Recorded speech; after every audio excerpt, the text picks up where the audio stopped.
Okay, so this is 6.6. So unfortunately, this model I just described is I need a more complicated version of it. So and I'll try to explain later what this more complicated version has. What is the advantages of this more complicated version? So more complicated.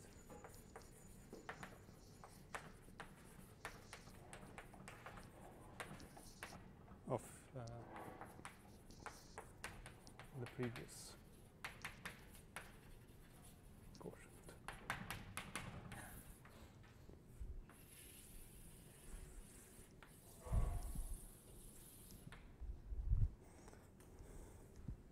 So yeah, maybe I just start quickly by saying what is the advantage of this new version. So the advantage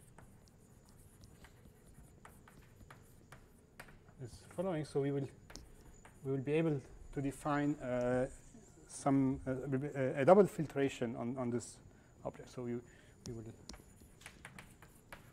get a natural double filtration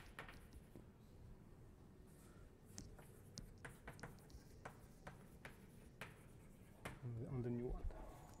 And this filtration will play an important role in the proof later.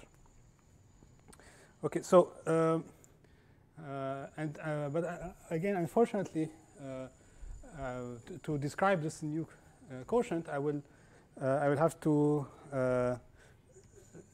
work in the context of now the double starred schemes. So we need also speak or to work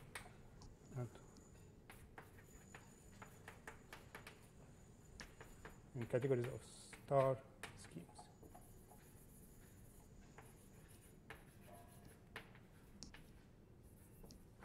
Or schemes or objects.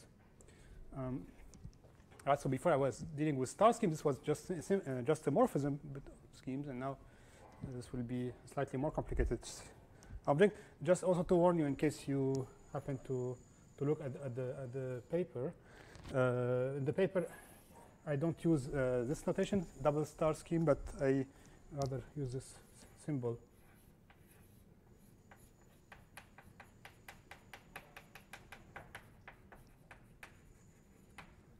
Which I don't know how to pronounce, neither how to write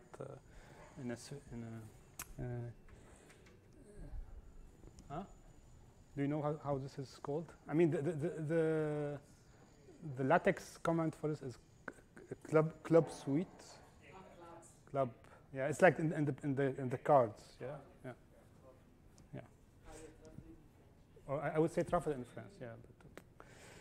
But, okay, so. So let me tell you what this is. It's very simple. So this is the convention. So a double star object in a category is just the diagram of the following shape.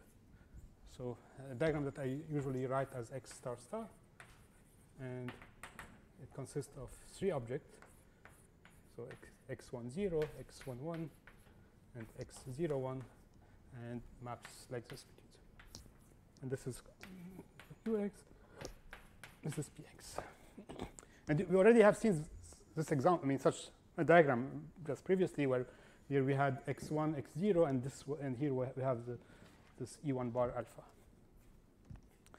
e bar alpha, sorry. Okay, so this is what is a star object. And so everything I've said before about star somehow extend to double star.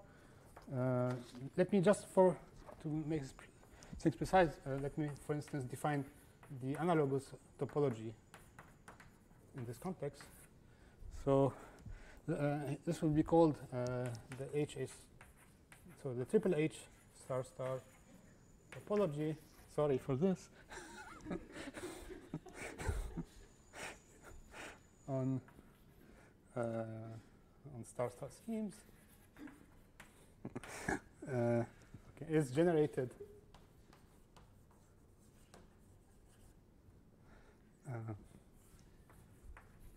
by families.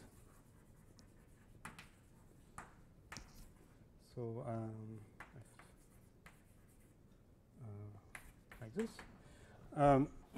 such that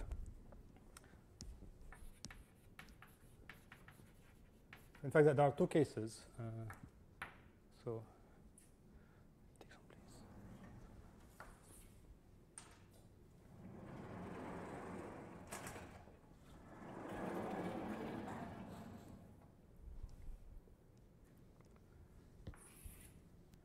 Okay, so such that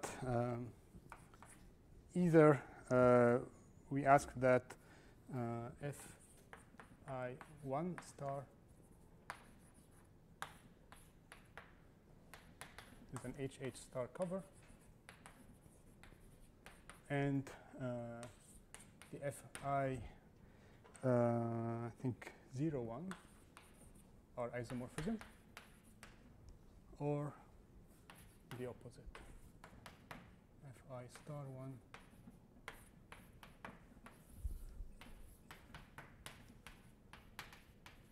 isomorphism.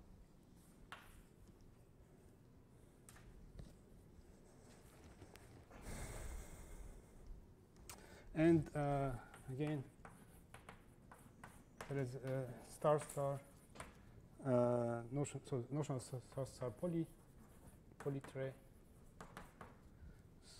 v star star. So this is what you imagine. So this is again asking that v star 1 and v1 star are star polytray. Right, so basically, it consists of 3 polytray, and the morphism between them should be dominant and local. And then there is the notion of saturated, which is the one that you imagine. And these are so the saturated one will be the point for this topology. Okay, so.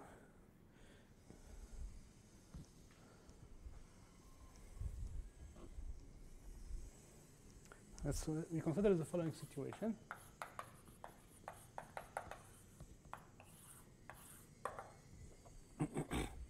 So given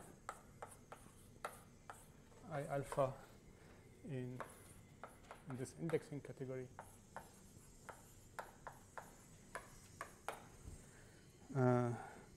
so we denote by P star star A alpha. The following is double star scheme. And of course, you know what, imagine what it is. So it's this one. So just the extension of the previous one by this thing.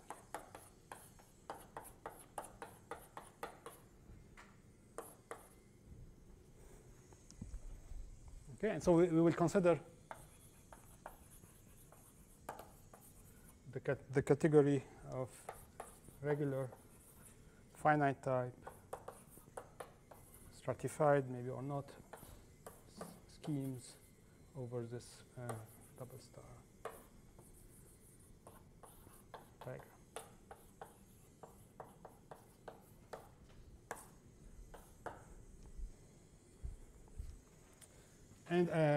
And also, as before, we have the notion of flags. And so, as you imagine, a flag here will be just a flag on P11 or X11. That determines 2 other flags by projections. We have the notion of flaggy Prishiv, and so on.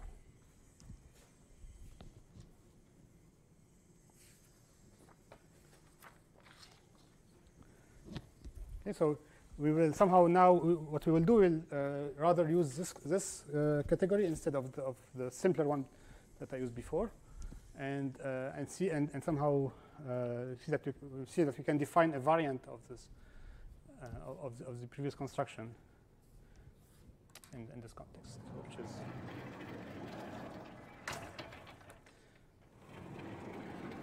somehow the idea is rather simple.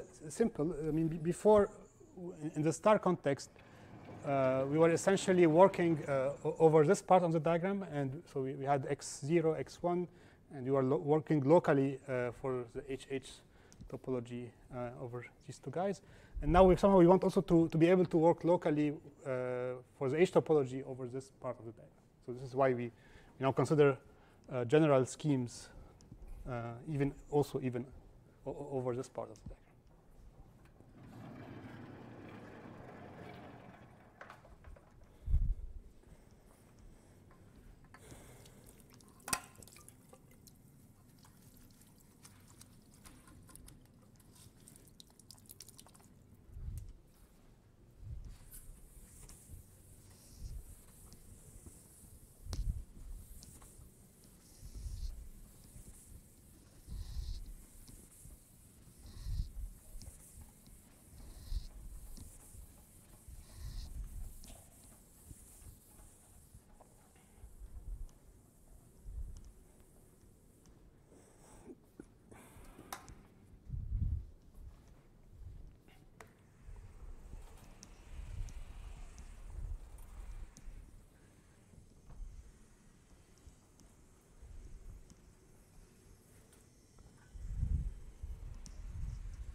Okay, so let me just to refresh a little bit memories.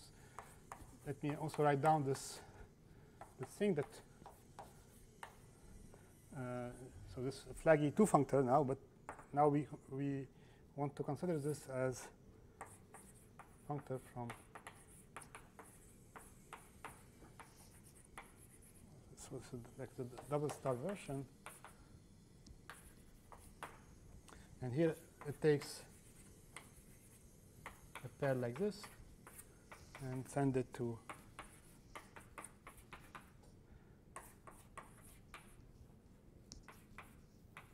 now it's x01 of px star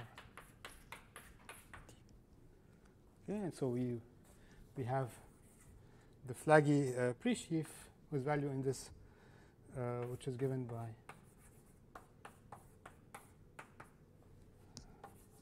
this will be just y of x star 1.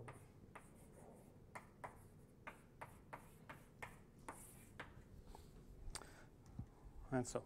And so we can also, just to say that we also have this z tilde, which is a T spectrum on regular finite type,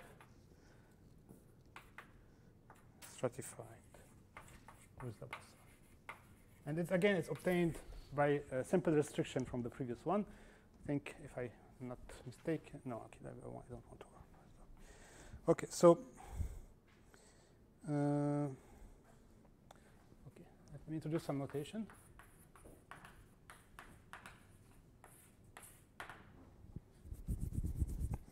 So let x star star be regularly stratified star star scheme of finite type. The D flag in x11. So I'll denote by m plus x star star. D, of course, the thing that you imagined.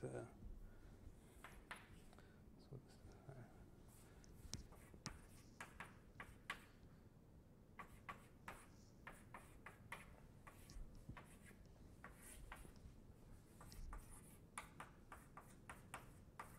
inverse direct image of D, direct image of D.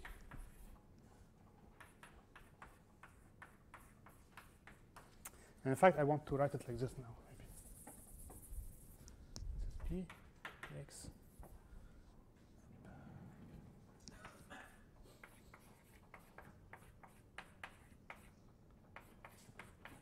So I did not put, I mean, I should put Q, P lower star, P lower star. Okay, so and so we have this this object, and so I introduce a category. So I'll denote by A X star star D. This will be the category of squares of the following shape.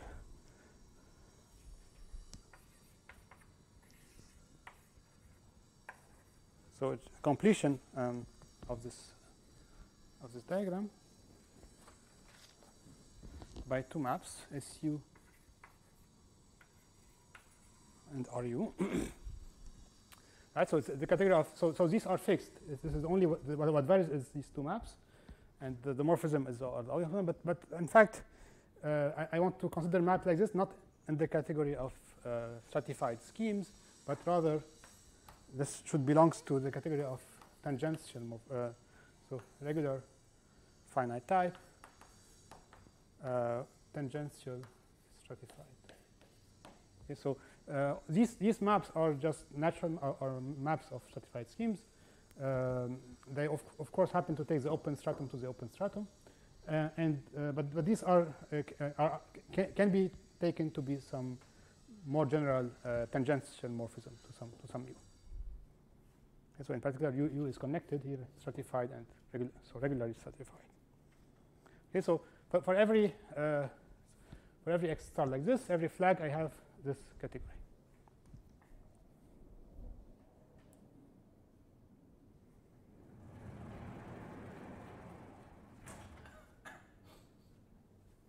Okay, let me say it here.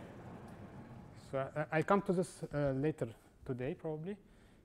In fact, it's not even in this category. It's a variant of it, which is denoted like this, with a T with a double somehow, like this.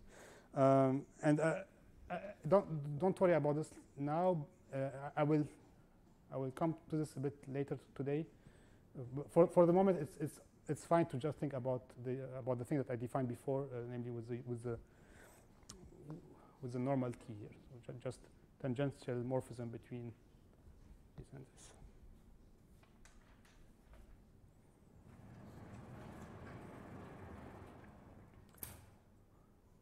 Okay, I can say it now, but maybe so I come to this later, but maybe with more detail. So this T here is just to say that so the thing that we have. So these guys are torsor, if you remember. They are torsor over. I mean, the open part of them are torsor over some tori. And these maps are equivariant maps. So what we want is that we want also to have an action of some torus on U, which make these maps also equivariant. Okay, this will be this double T here. Okay, I'll come to this later today.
here is a fact about this construction. And this is, and in order to get the following fact, this is why we have to allow RU and SU to be general tangential morphism. So because of this, we have the following fact. So we get a two-functor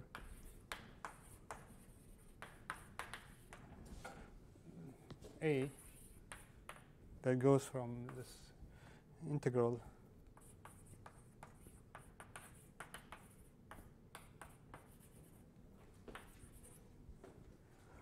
flags to cat, which sends X star E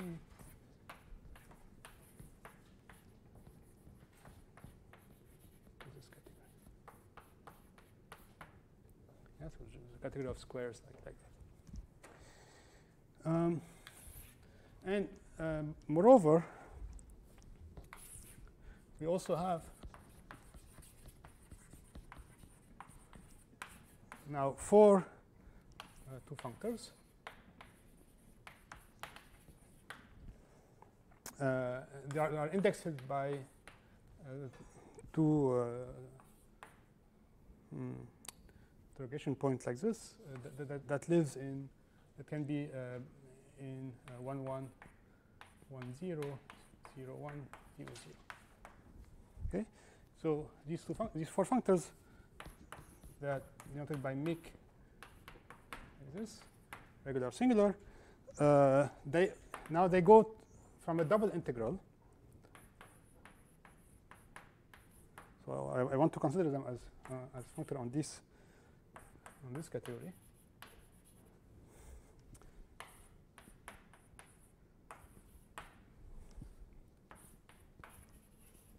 Okay, so what is this category? So this is a category of triples consisting of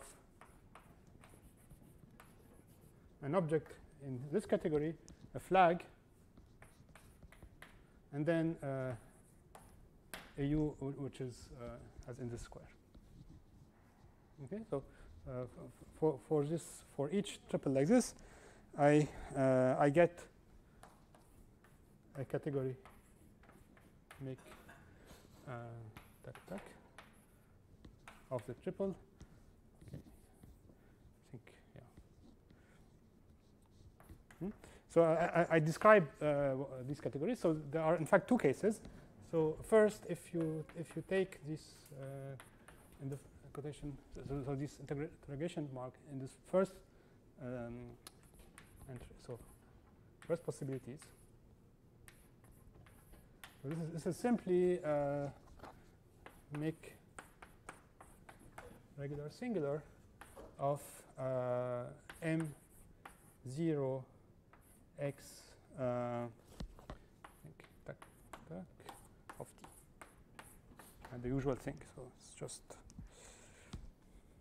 but if you now consider the fourth possibility, this is namely mix 0 0 RS. So this is given by make regular singular of the open part of U. Okay, this is the natural. So in some sense, we take the square and we look at modulus connection on the square. And so we have the following diagram of functor of pseudo-natural transformation. Make 1 1, make regular singular 1 0, make regular singular 0 0.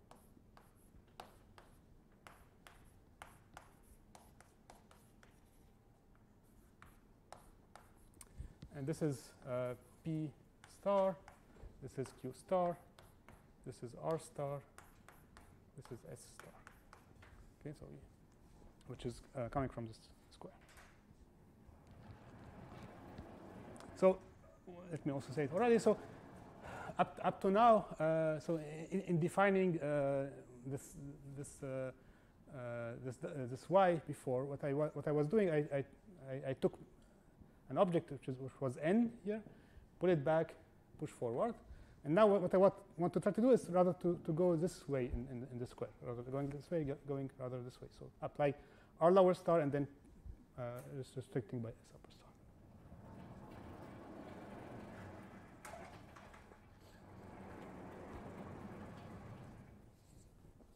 Do we have any properties in the square or just square? So square of pseudo-natural transformation. I mean here. Like Commutative. Yeah, you cannot ask. I mean, okay, we will see later that. I mean, so the ideal situation would be that you can find co-Cartesians. I mean, you have this part which is given. This is what is. I mean, this is the new data. It's U, and you could ask that this is a co-Cartesian square for. But unfortunately, this does not exist in general. I mean, push forward. I mean, push out like this don't exist in general, right? So this is why we are forced somehow to take all of them in some sense.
Okay, so now we use this somehow extra data to make the following construction.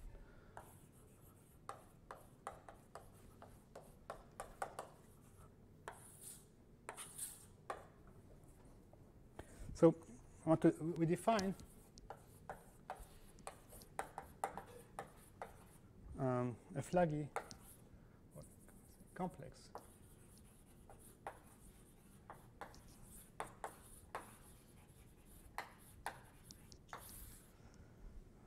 flaggy presheaves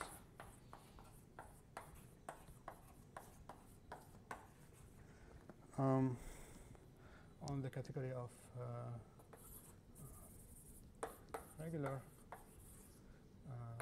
finite type, regularly stratified over P double star star as follows.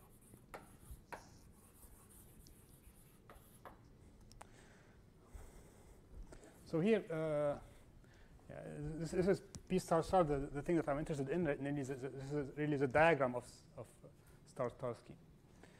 Okay, so here this is something which takes the following entry. So I need to fix an object in the indexing category I alpha, and then I fix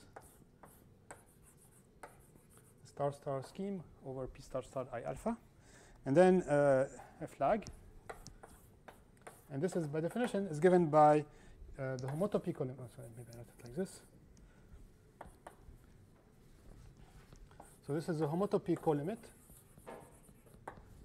over U in this A x star star T of the following complex. So you take R gamma delta of SU upper star, RU lower star of N Q lower star T.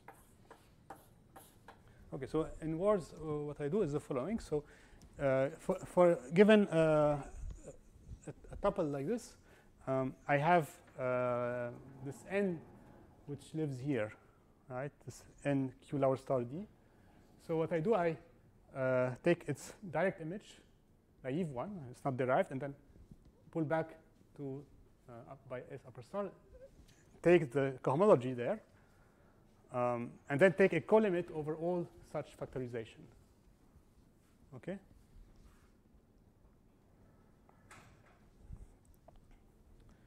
So this is a flaggy pre-sheaf on here. So one comment is that this is, I mean, this is maybe a bit unusual, at least for me, is that so I'm not, I mean, usually we don't take homotopy co-limit along categories which are not filtered. So this is really, I mean, this category is not filtered a priori. And so this is a real homotopy co-limit. So you have, it's, yeah. Okay, so, but since we took a homotopy co-limit, we have, there is a natural map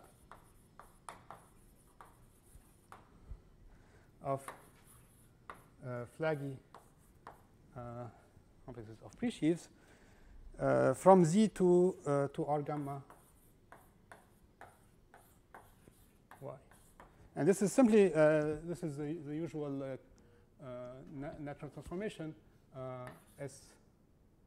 SU upper star RU lower star mapping to QX the upper star P sorry yeah PX lower star. Okay, so there is this natural transformation for every square, and this induces a morphism of complexes like this.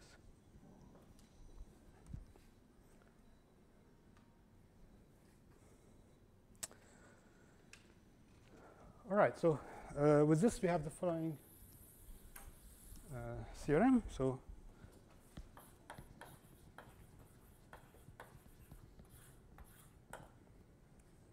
let F be a flaggy pre-sheaf on like finite type P star. Then there is then the natural map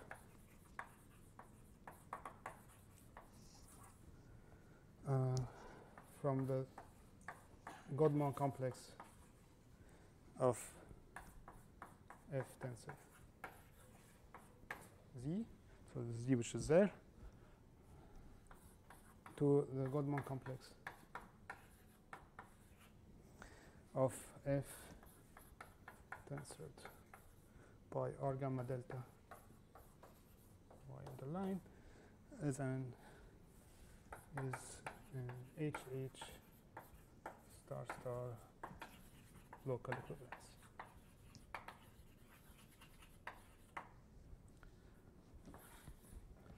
So again, we somehow we can now using this we can replace this thing here by that.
Okay, let me say a few words about the proof.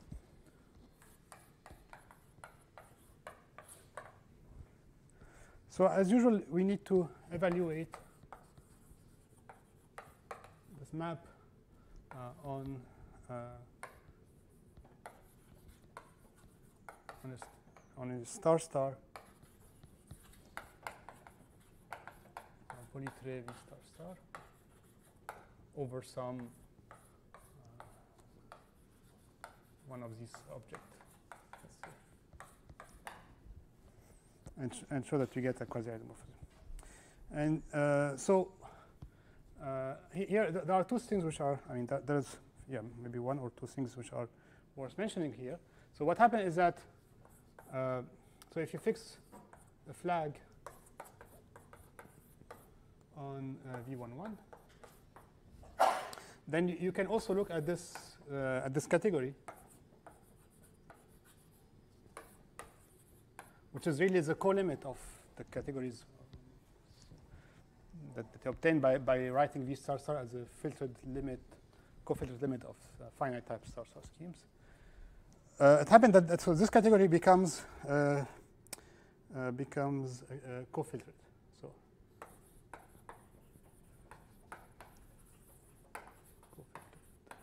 I mean, this is maybe the main point of the proof, that this category becomes co-filtered. And more concretely, it has some, if you want, it has a pro-initial object. In fact, that can be written quite explicitly, so which is quite explicit.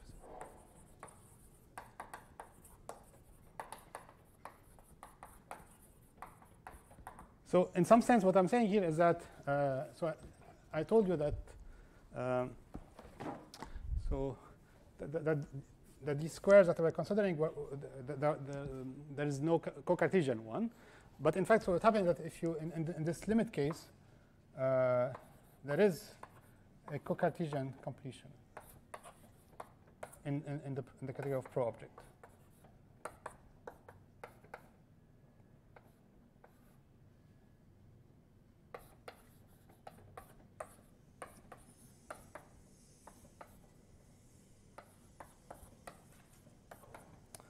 Has a which I don't know, maybe I can call it, I think I call it like this in the paper.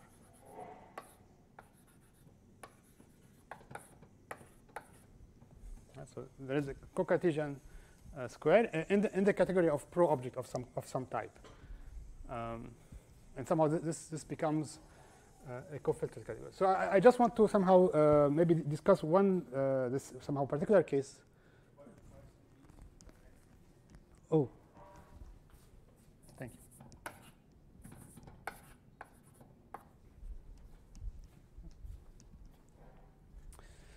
So I want to discuss one particular case, namely the case of, so if psi consists of the generic point, it has a generic point. Maybe I write it like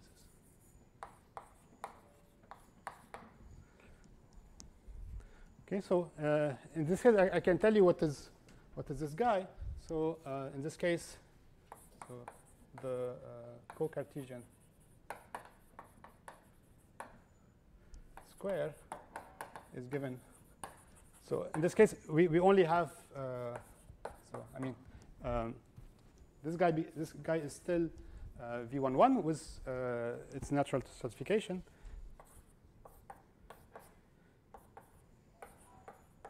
And what you have here is simply the spectrum of the intersection, which is again, I mean, this is again evaluation. This is evaluation ring. So the intersection of two valuation rings is a valuation ring. And this is clearly the co-Cartesian completion. Okay, so it's something similar to this, somehow a bit more complicated because we we have to deal with these bundles, I mean, with these torsor and so on. And I think it's probably it's important here somehow to ask these maps to be equivariant for this co-Cartesian thing to exist. I don't remember.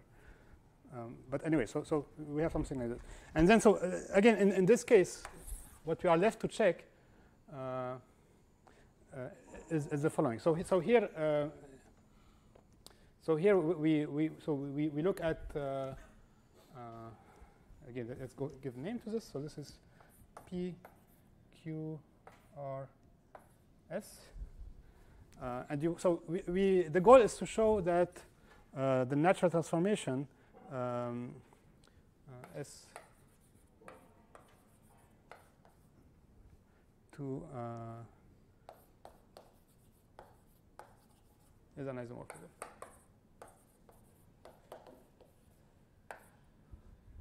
Okay. Yes.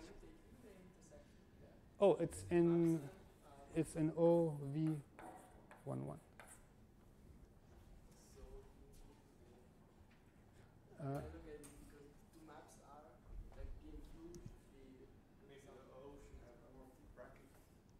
There's a problem with the. So this is a dominant map. So O of this is a sub O, is a sub of O. I missed the fact that it was dominant. Oh yeah, so they are dominant and local. Yeah. It's an intersection of two subrings. Yeah. Two subrings of this one here. So maybe O to one and O to Yes. other. Yeah. Oh. Yes. Thank you.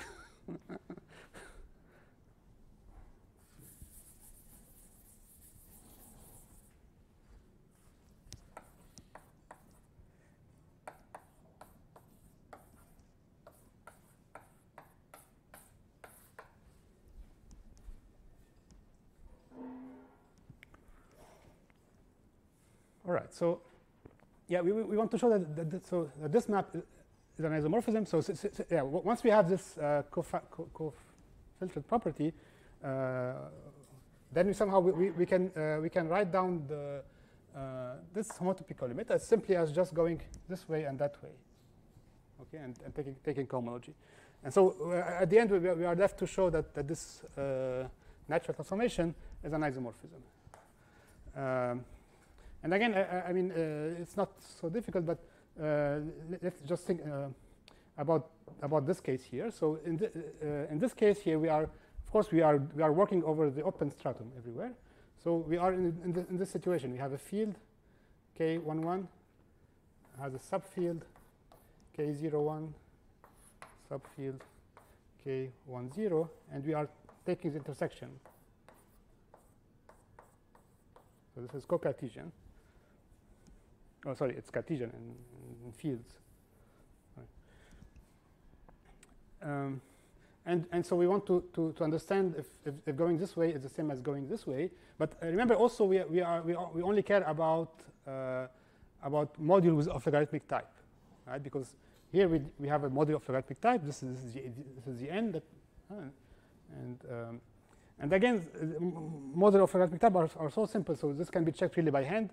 And at the end, what we are reduced to is to show that an invertible function here, which lives here, is coming from here, which is just because this is intersection. Okay, so it's.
Okay, so as we did before, we introduce now a spectrum.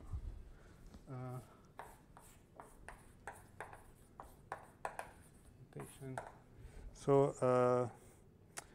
we set G Chech M to be the total, so the Godman complex of O tilde star tensored M tensored with this Z. Okay, so this is the spectrum on regular finite type stratified star with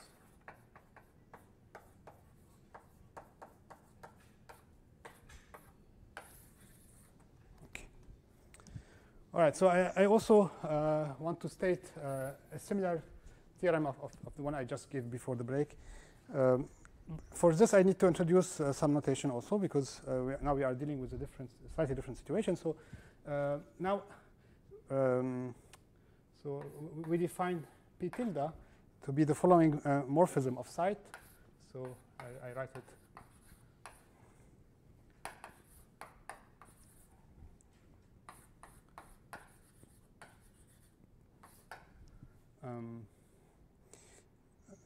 To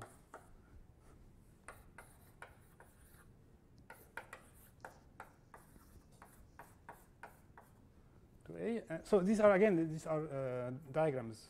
Okay, I don't want to write the category, but they are indexed by the same category, right? The same in this one here. Okay, and so what is this? So this is a morphism of site, and it's for the H topology. So here it's for the triple H, and this is for the H. Okay, so this is a morphism of site, and it's very simple. It's what does it? How it's given on the level of categories. So it takes a triple, or maybe I alpha and x.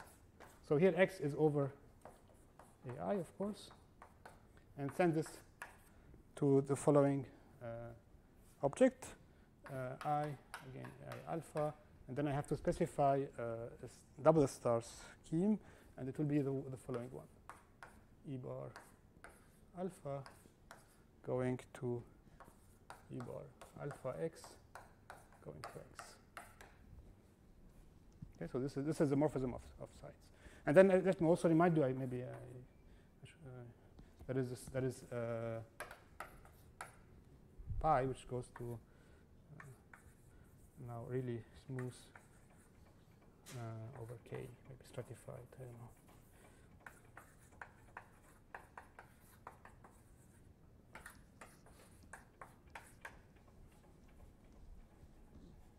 Okay, so we have this morphism of sites, and now I can state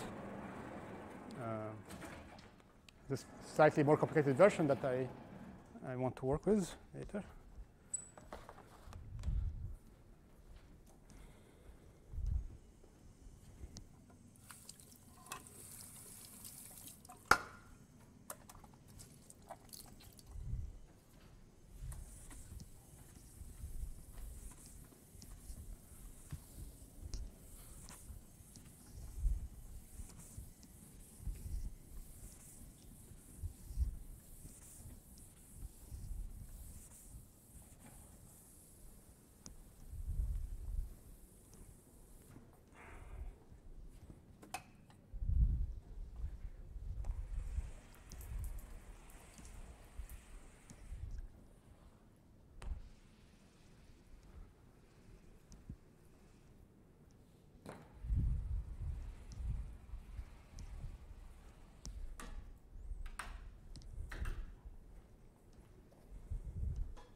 Okay, so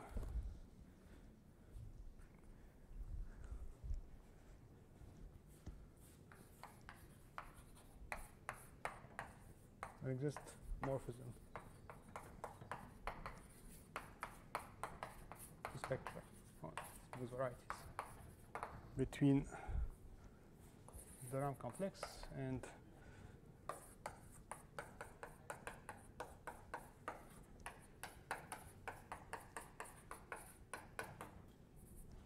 pi lower star, p tilde lower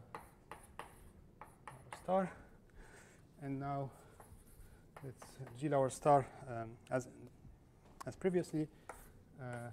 The spectrum Z Chech made H star star fibrate.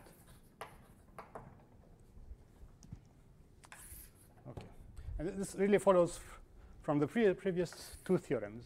The one which was giving an equivalence for this topology between this construction and the previous one, and then the previous theorem before the break. Okay, so I want to end this subsection by saying giving one compliment about the construction of this guy here. Okay, so it's maybe one extra compliment.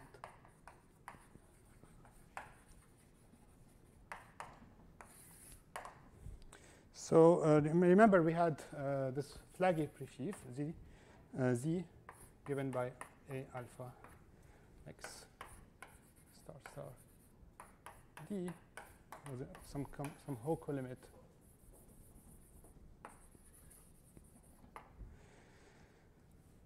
of U in this category A X star star underline D of some global section functor of SU upper star RU lower star of some module of logarithmic type n q x lower star, sorry, star, just like this. All right, so this was the definition of this D. So what I want to do is I want somehow to rewrite this part here. So let's forget about this, and so I want to rewrite this complex as follow. R gamma delta. Now global section, but now I want to make precise the base on which I'm taking global section. So here, this was a global section on, if you want, on M x1 x01 somehow. Now this is a global section on U and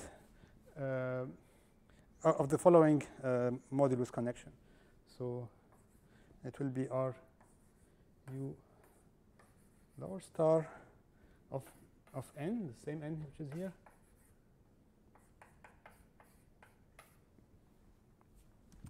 Okay. And this is tensored with R SU lower star of the unit. Okay. So why do we have this? So this is kind of an obvious isomorphism. So let me explain where it comes from. So so this is essentially, if you want, this is the composition of two direct image functors. So to compute the global section, what I can do, I can first project along the map SU, and then compute the global section there. But if I project over SU, then I have the projection formula, which gives me that the projection is given by this thing. Okay, and so this guy here, I will give a name to this. So it will be denoted by MD.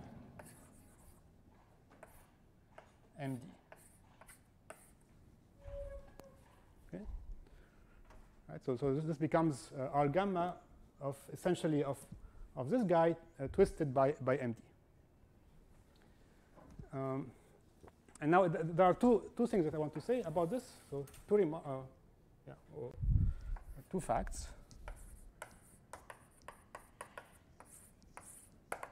So now I can think about these two things as two. We have two. We have two, if you want, flaggy pre-sheaves with values in make 0, 0 regular singular. So the first one is this M, and the second one is given by, so yeah, it's sending I don't know, I alpha x star g u simply to this r s u power star 1. Okay, and so I have these two guys. I take that tensor product and then compute the global section on u, and then taking co-limit, and this is how I get my z. Now there are two things I want to say about this. So first, here we will see and we will use later that this is this can be enriched. This can be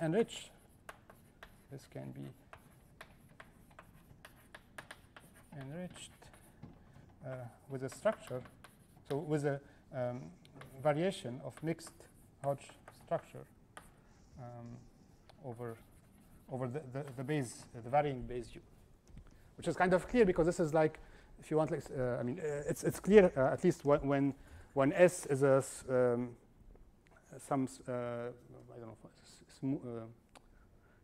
know, nice vibration, and this is clear that this is computing cohomology of the fibers, and this has a variation of mixed Hodge structure.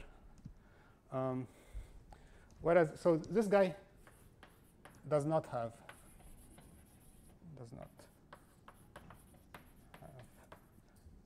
a variation of mixed Hodge structure. Of course, if you fix u, then this M is a very simple guy. It's again it's a module with integrable. So it's a module of logarithmic type, and I mean, module of logarithmic type. They do carry. They do carry such a variation of fixed structure. But so what I'm saying here is that you cannot put one which is functorial in M. So in the diagram. And this is somehow it's really an important point, because if this was a variation of pixel structure, then there would be a problem, I think. And I mean, there will be a problem. Somehow the proof will give something too strong, which is wrong in some sense. So it's really yeah, it's an important point to realize this. Yeah, but this guy, which is somehow the maybe. I mean, this is of course this is much more complicated than this. I mean, this is really you can find here a general local system. I mean, very general one, still of geometric type, but still quite general. But you can put, of course, essentially by construction, you can put a variation of mixed Hodge structure. Right. Okay.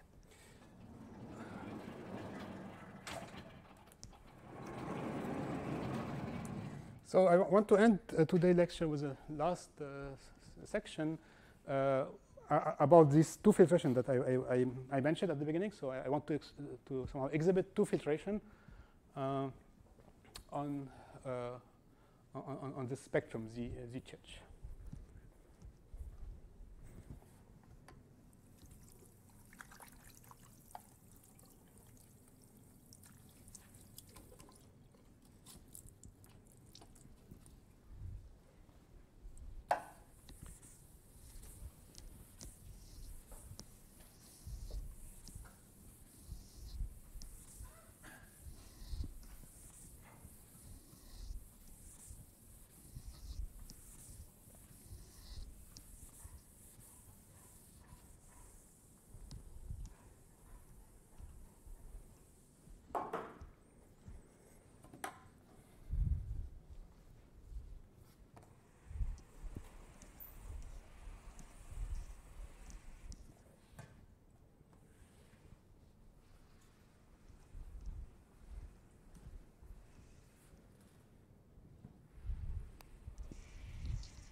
All right, so let's see, 6, 7.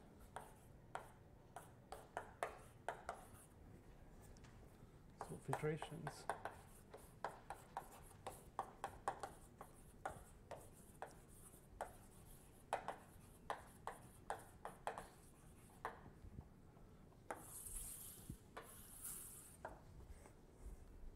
Okay, so roughly speaking,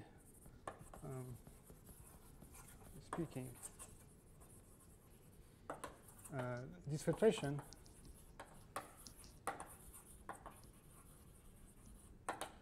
are obtained by bounding the dimension of U.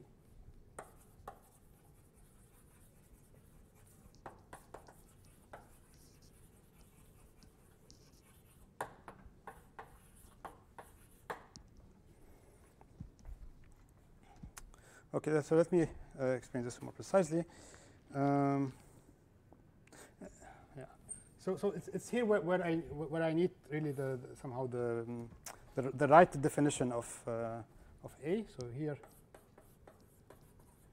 we really use the equivariant definition of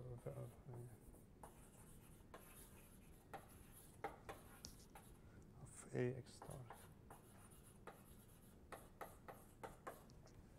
So let me maybe be slightly more precise about this. So so this squares which gives objects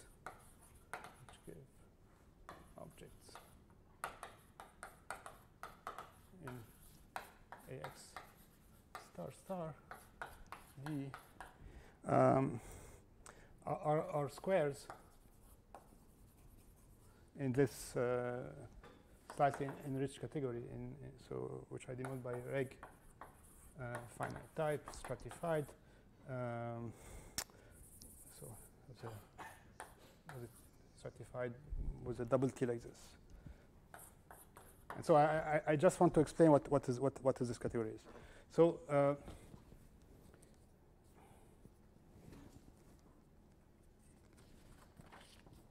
so essentially, the objects here are obtained as follow. Just give you the object. So typical objects there. So typical objects. So you start with let's say S, regularly stratified scheme. You give. So I'm defining an object X. Let's see. So you give yourself a torus. So let's say split torus.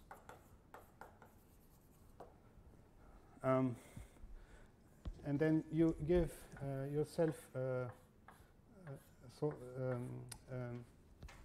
toroidal embedding, or yeah, toroidal.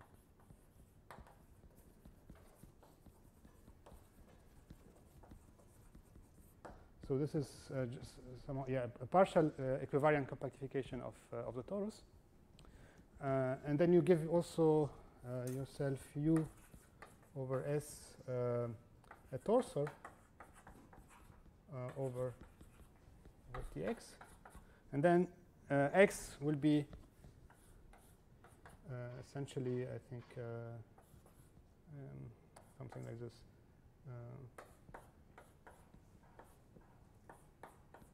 I don't know if this is the right notation, but you see what I meant. So it's the toroidal compactification of U, which is associated to this one there. So this is plus, of course, so plus the induced stratification and the action of Tx. Okay, so these are somehow the objects which lives here, and somehow this is an object that this is something like the one we get by applying this, by taking this m plus of a flag. Okay, these are of this type. And so, and you want the morphism, of course, to be compatible with the stratification and with the actions. Okay, and there is a notion of an equivalent tangential morphism, which is not difficult to define. Okay, so I don't want to go more into details of this. All right, but this is needed to define some number that I will define now.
All right, so now let's go into definition. So let's take a map, a tangential map from y to x in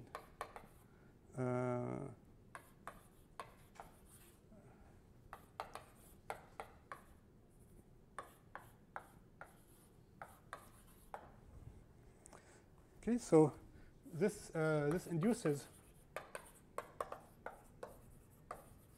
a morphism of stratified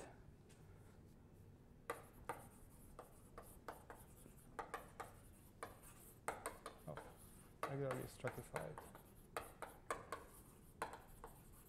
schemes F bar from Y mod out by the torus on which that acts on it. Right, so in this example, this would be S to Tx.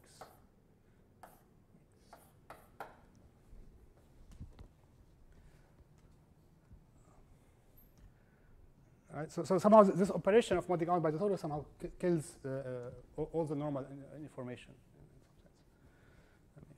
In the case of something of the form n plus or n plus of a stratum, this will be just the closure of the stratum. Okay, so somehow it kills all the normal information. Okay, so and then with this we define. So we denote by dB. So this is the dimension of the base, if you want, in some sense, of the map F. This is by definition, this is the dimension of the image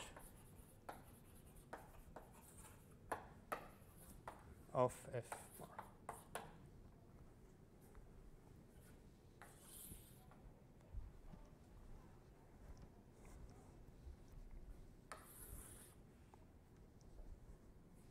Okay, so now introduce some notations.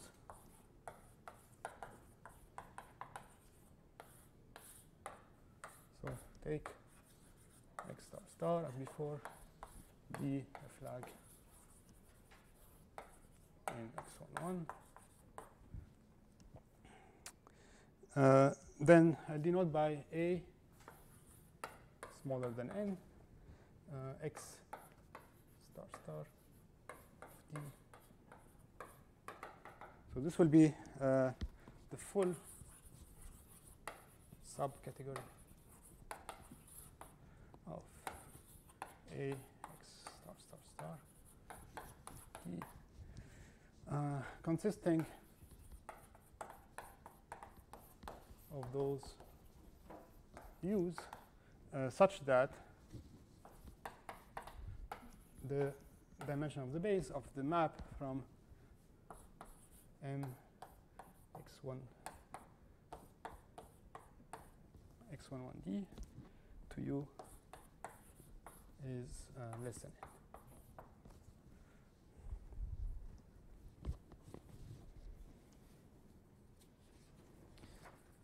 Right, so this somehow gives a filtration on the two functor.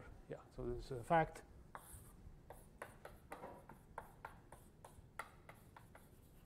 This gives filtration by sub two functors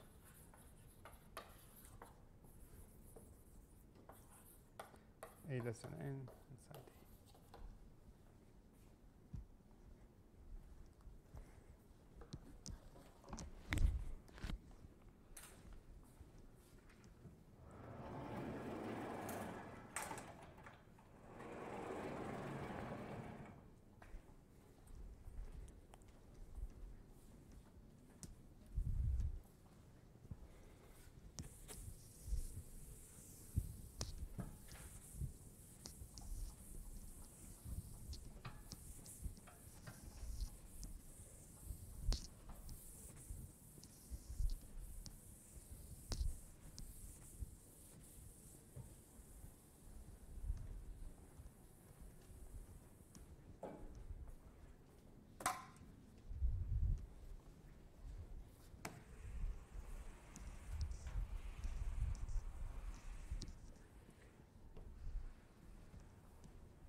So we also have somehow a more naive filtration, which also will be useful. That is slightly more naive.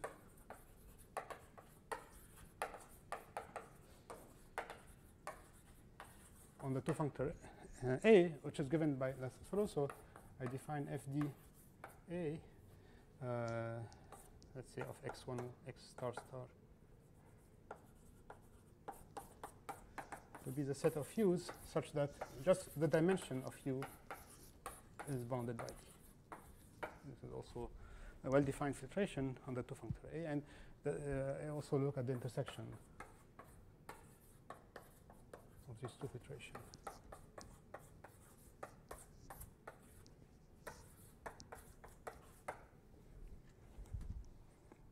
Yeah, and so this somehow gives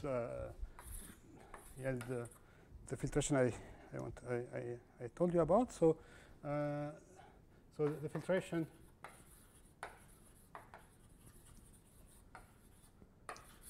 first on the flaggy presheaf z is given by this is the B filtration. Maybe just give a provisory name, maybe. So this is defined as taking the homotopic limit. Now, not on U, but rather on this sub thing.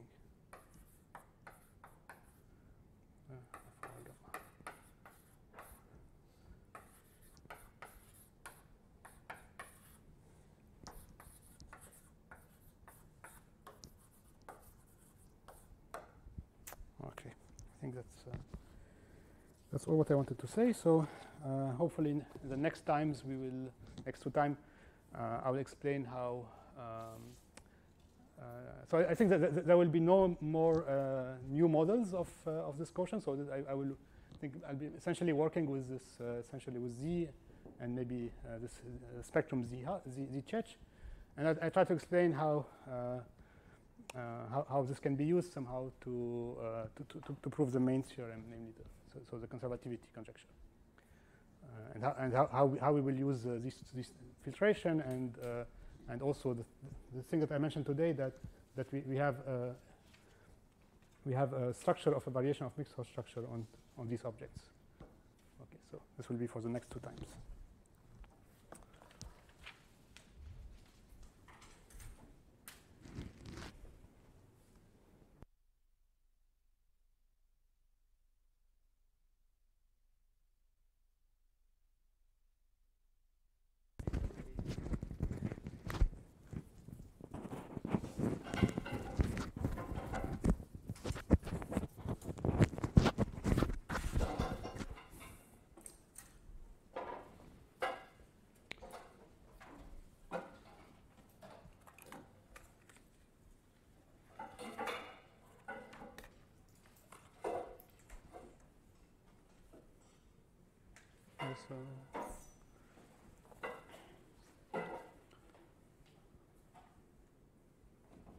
Okay, so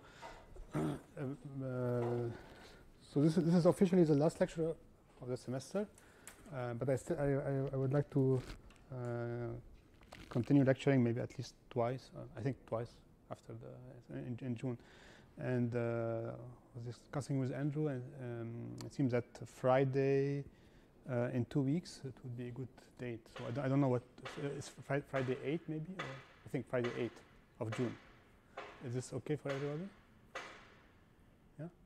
And so then afterward, I think maybe let's say we decide this later, but maybe the Wednesday after would be the last lecture. Okay. So, good. So I continue with what I was doing last time. So remind you that my goal was somehow to construct a purely algebraic model of this quotient of omega that we were trying to construct, and I introduced some tools around stratified schemes, regular stratified schemes, and so I want to continue with this today. So so this will be paragraph 6.3. So I'll discuss about, so again, around the notion of regular stratifications.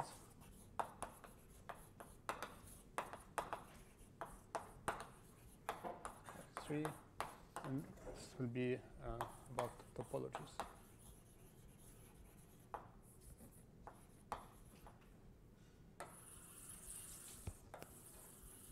Okay. So here's a general principle or general definition. So if you are given a topology, so if tau the topology on Noetherian scheme, or maybe excellent foliation,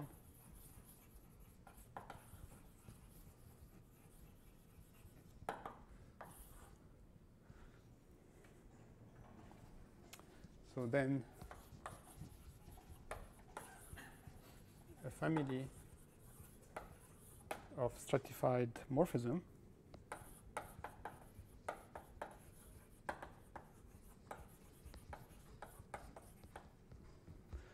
is called, so is a cover or is a tau cover if it is so after forgetting specification.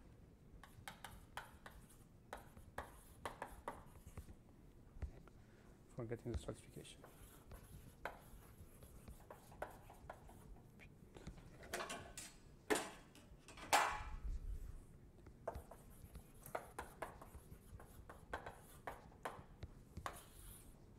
So in particular, you see if you have if you take the identity map between x and the stratification, going to x with another stratification. If S prime is finer than S, then this is a cover.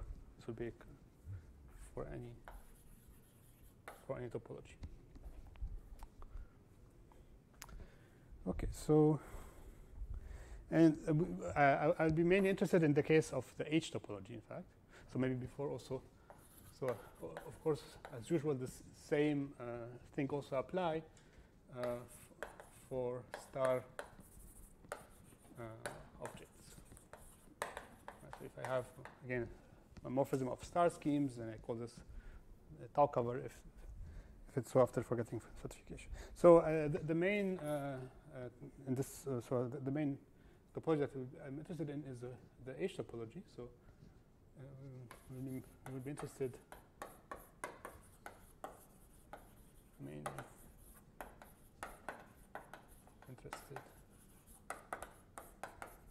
in the H or H star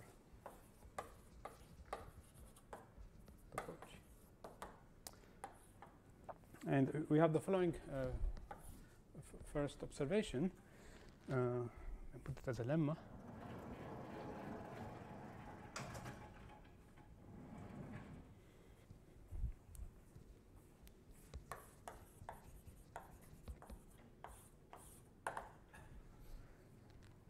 Okay, so let S be case finite, let's say finite type scheme. And here, as usual, let me stress the characteristic of K is supposed to be 0.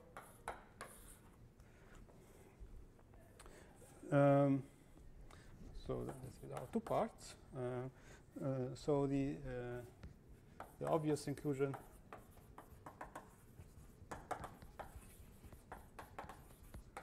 induces an equivalence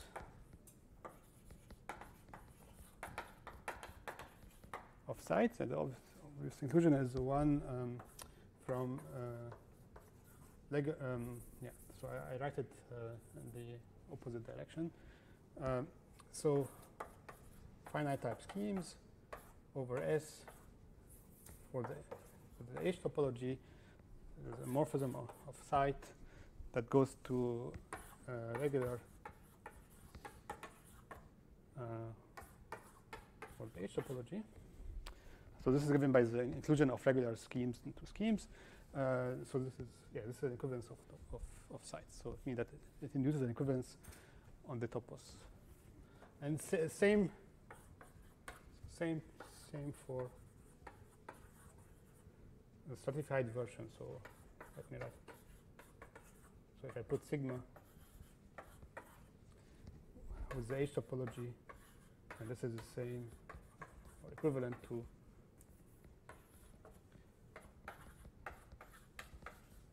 the regularly stratified versions. Okay, so this is very easy. It's just in case you haven't seen this before. So A is classical. It follows from resolution of singularities.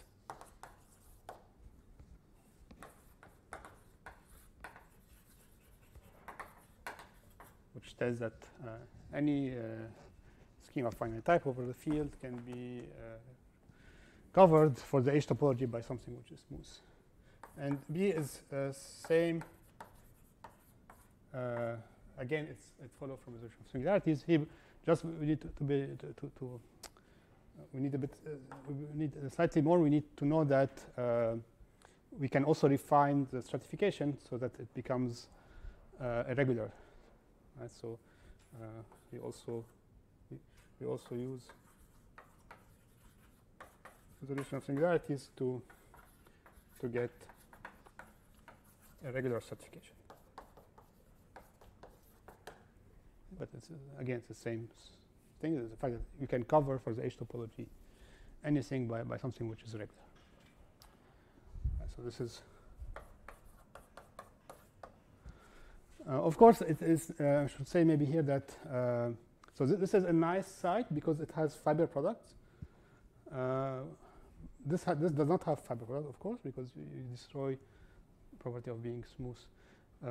So it's technically maybe easier somehow to think or to work here, but we will see, for instance, examples later of presheaves that are naturally defined. I mean, for example, the presheaf omega is naturally defined here, but not here, or here it's not such a nice presheaf. And so it's good to have this kind of statement. Right? So that allows you to extend a natural way something from here to there.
Okay, so also in the same spirit, we have the following lemma.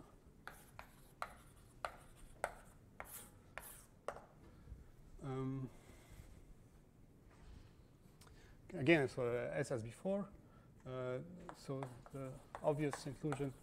Sorry, let's give a name to this. So let G be the functor from scheme of finite type to scheme of finite type stratified. So this is the obvious inclusion. What does it do? It takes x to x with its coarse stratification, namely the one given by connected component of x. So then also G induces an equivalence of sites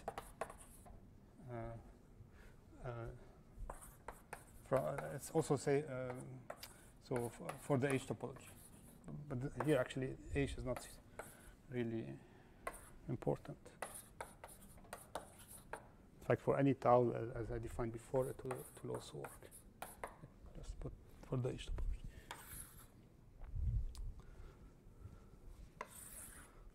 Okay, so let me prove this.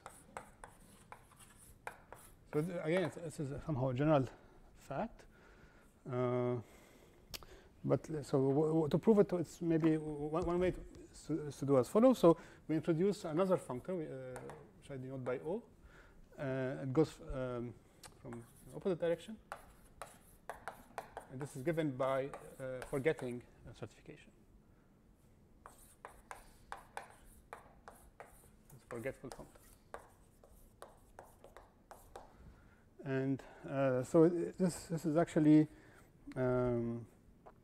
the I think the right or the left adjoint. So this is left adjoint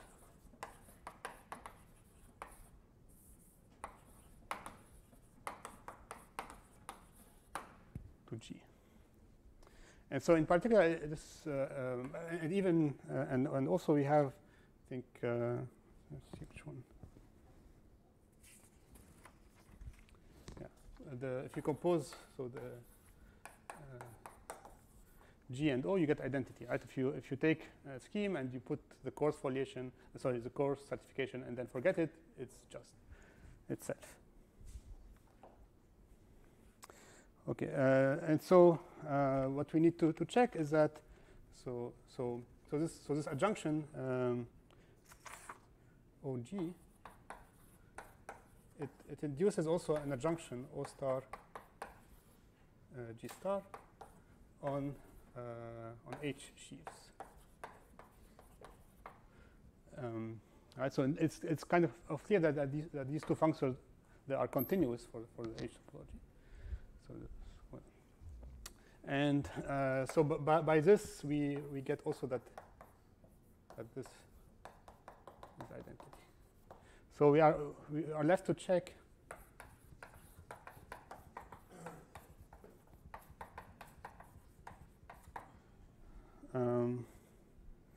that G star composed with O star mapping to identity is an isomorphism.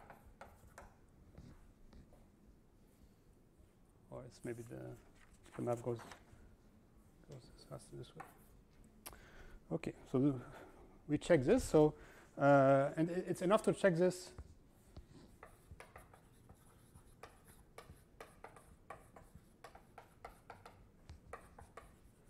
on representable.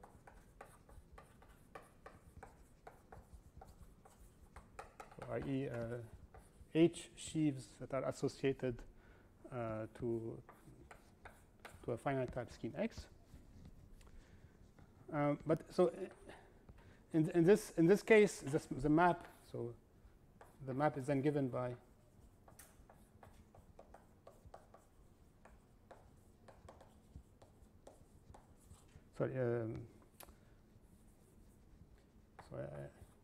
it's a certified scheme. So the map is then given by just the obvious map. Right, so the certified scheme going to the coarse version. And of course, you have to put AH here. But then, so we are left to check that this map is a bijection or it's an isomorphism of sheaves. And this follows from the fact that it's clearly a monomorphism. So if you forget the sheafification, this map is injective, of course.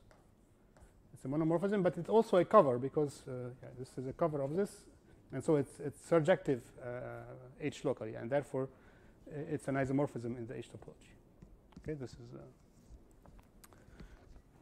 there are probably a different way of stating this, but.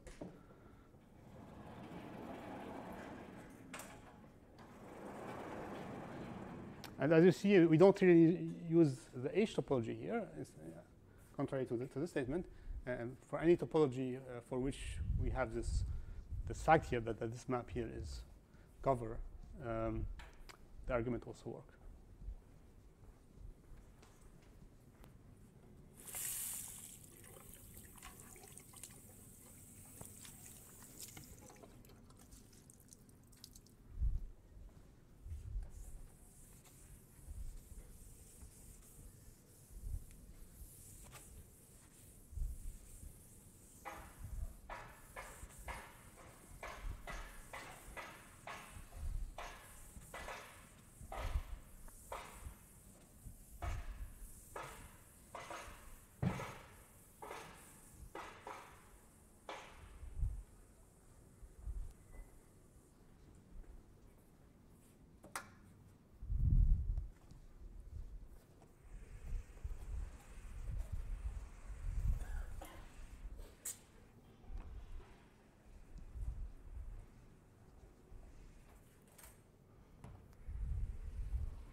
Yeah, also give a remark about these functors here.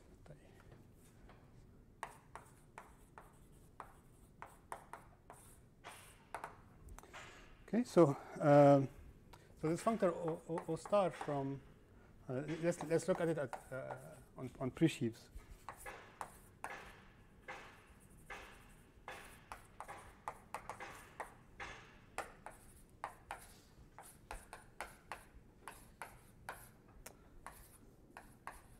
So it has a very simple description.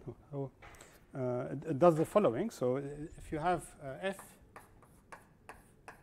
which is so pre-chiffon stratified schemes, then the image evaluated at a scheme X is simply given by taking the co-limit over all stratifications of F evaluated at X. And this is it follows, for instance, easily from the construction of the inverse image along a functor. And so by the proof, so we know that, so since we have this adjunction sigma upper star G upper star, we know that G lower star no, sorry. Since we know that these are equivalences and inverse, one inverse of the other, then in fact, so G lower star, but only on H sheaves coincides with O star.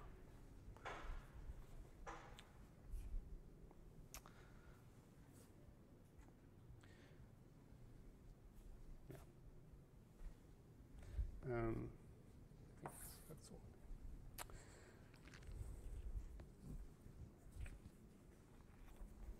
Okay, so let me now just state the following corollary, which is really what we will use later.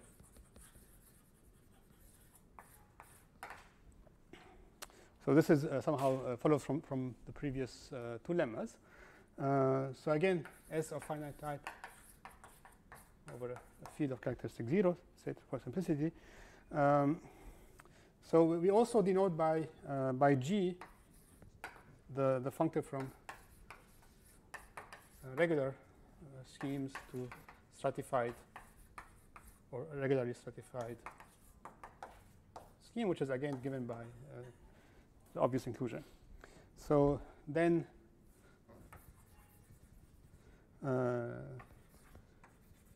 G upper star, or then this induces an equivalence site for the H topology. Okay, so at the end, somehow the four sites that I introduced here for the H topology, they are equivalent. Here, of course, again, the fact that we are working for the H topology is crucial because we use the first lemma. This will not be true without taking H, I suppose.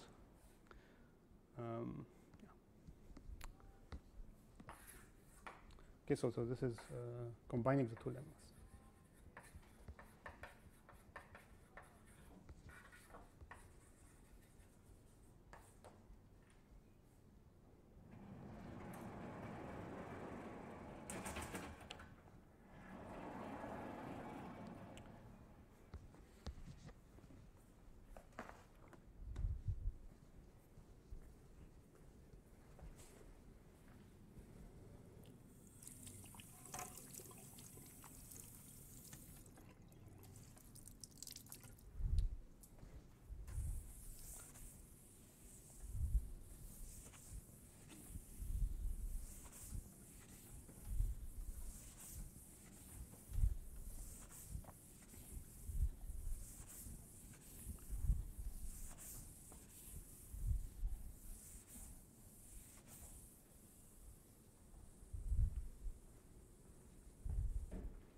Just a small remark about how this will be used.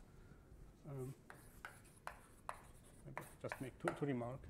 So the first remark, so we somehow what we are aiming to is, so we would like to construct. So we want to construct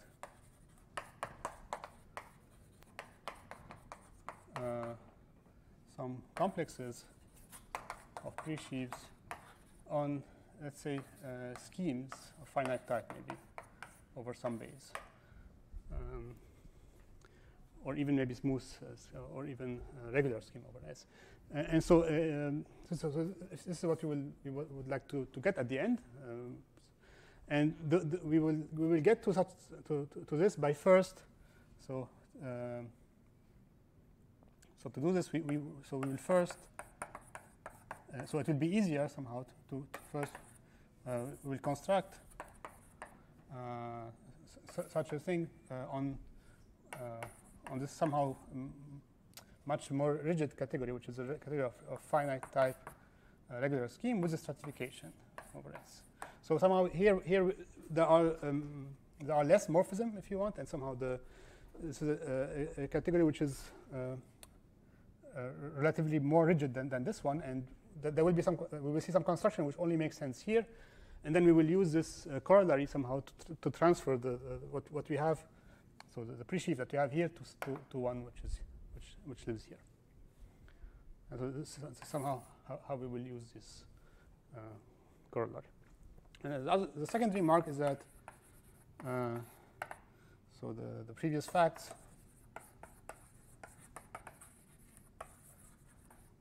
are also true for star objects with the same proofs. And here, so with of course we use a HA star topology. All right.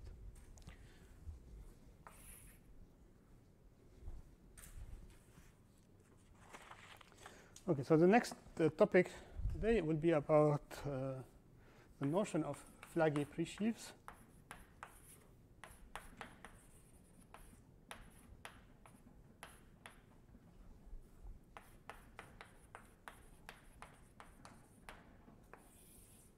Or better, pre-sheaves on flags. So so this somehow will be needed to generalize the construction of the Godmore resolution. So here the goal is to define Godmore type complexes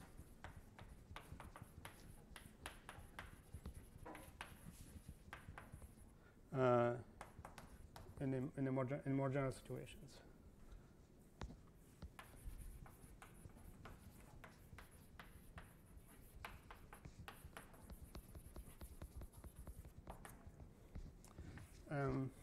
And so I work from the start in the context of star schemes, because this is what I will need later. So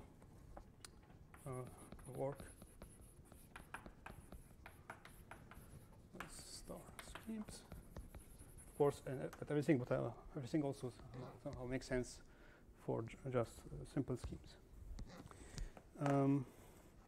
So I need to define first the notion of flaggy pre-sheaf. So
Okay, so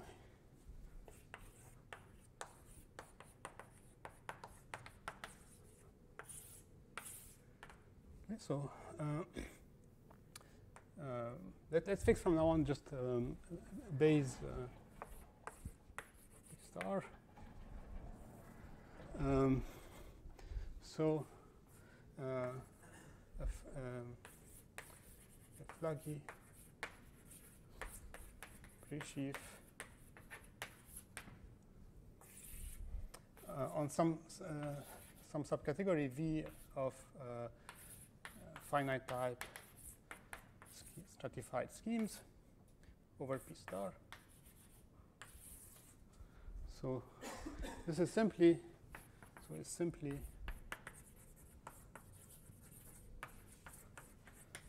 a pre-sheaf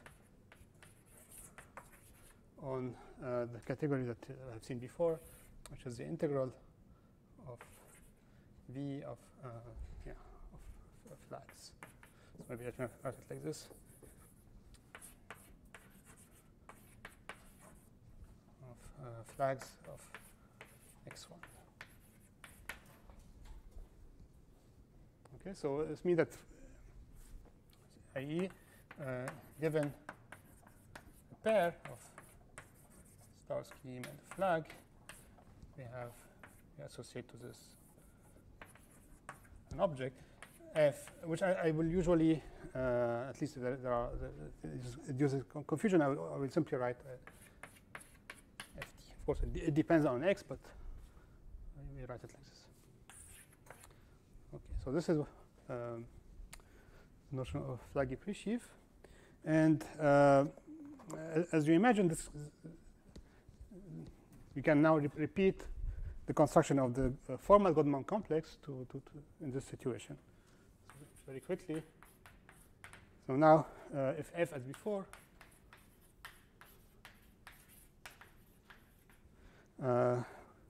we associate an augmented or co-augmented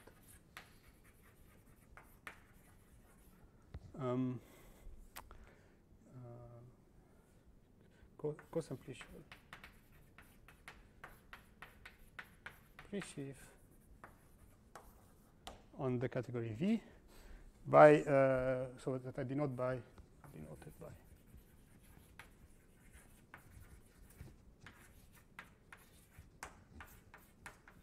f, and let me just tell you what is the mth term at a stratified scheme X. This is the product of overall flag morphism of flags, sequence of M morphism of flags of F. That's usual.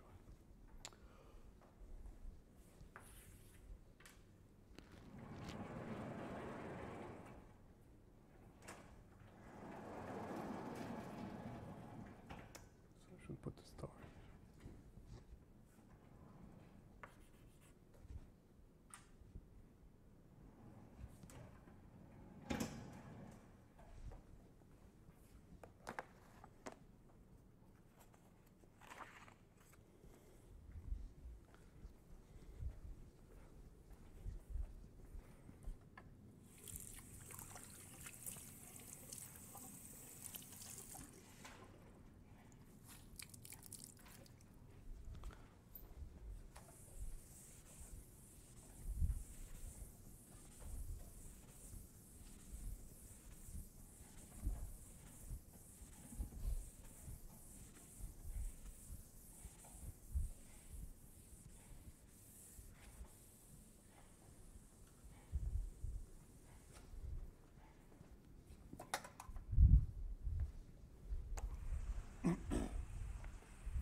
Yes.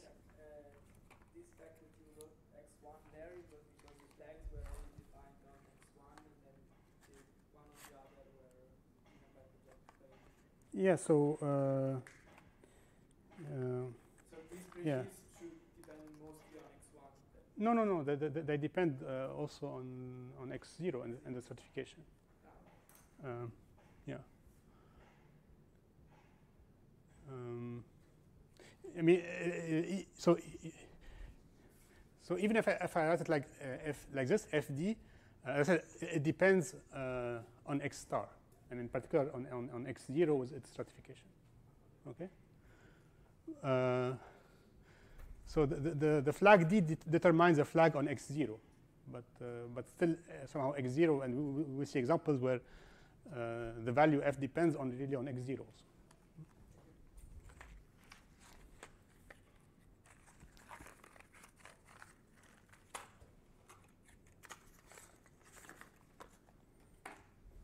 Okay, so let me just make a link with what we the similar construction that we've seen before. So now here we start with f, a complex, or it's just a pre-sheaf on the category of excellent foliation over p star. And so to this we define the flaggy pre-sheaf that I denote by f hat by setting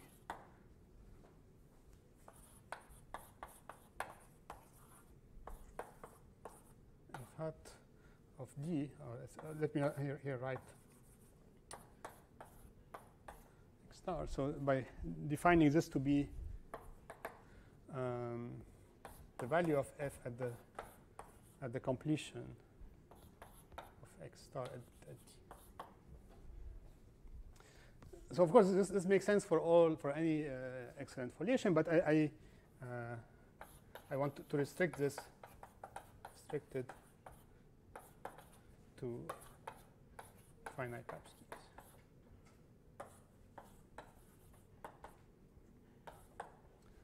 Just to be really in the previous definition. So this is an example of a flaggy pre-sheaf.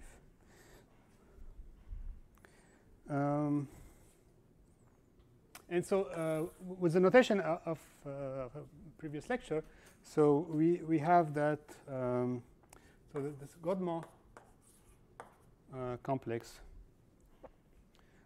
associated to f hat, evaluated at a scheme x with x star with its natural stratification. This is given by, so it coincides with the Godman complex x star of the stratification of x, this value in f.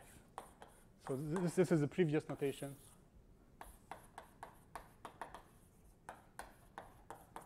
And this is somehow the new one.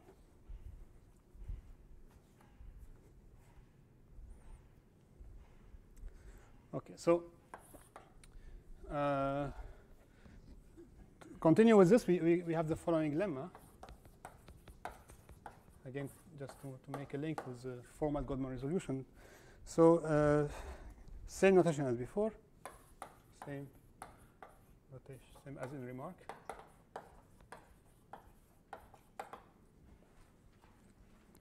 So the following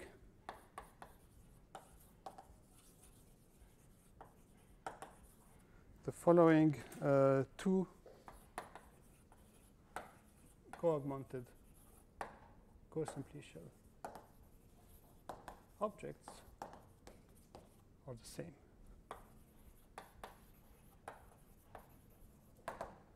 So the first one is the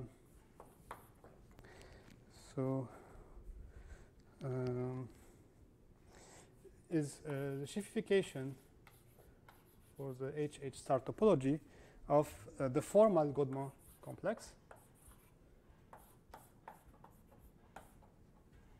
This is what we were considering last time. Restricted to finite type schemes. This is on one hand, and second is again H star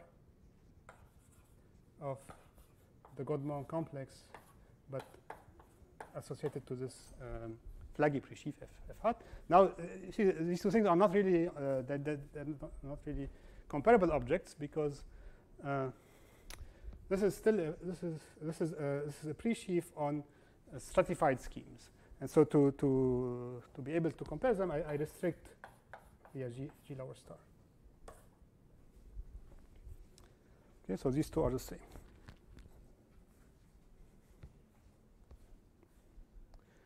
So basically, this uses somehow the remark saying that G lower star is also given by O upper star, which is taking the co-limit on all stratification, which is something which is hidden in this definition here.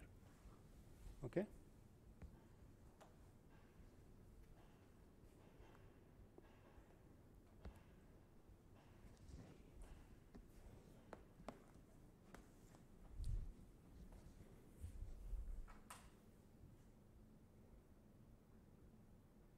Is this clear?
Yeah, so the notation are not so great here.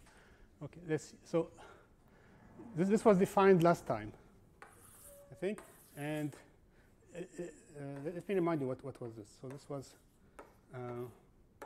so at f, this was a co-limit on all stratification of x of the Godmont complex of the stratification at f.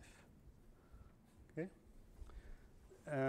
So this works for a presheaf on excellent foliation. Here f is a flaggy presheaf, so it's somehow two different kind of objects.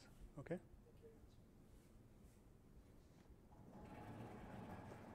And somehow from now on we will only use this kind of situation.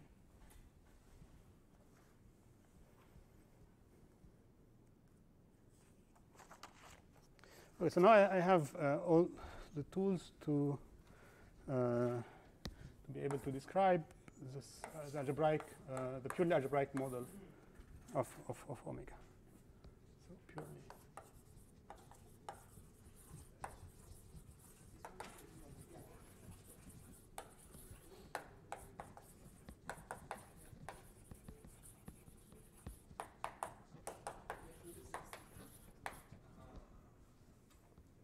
Clear?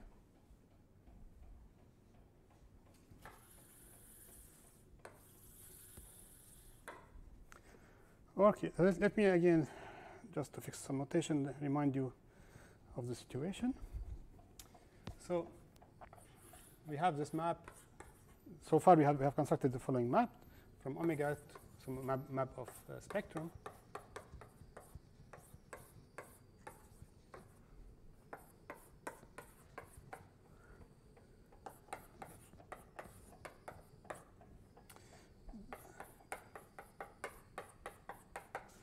And this is applied to the Godmont resolution, to the formal Godmont resolution.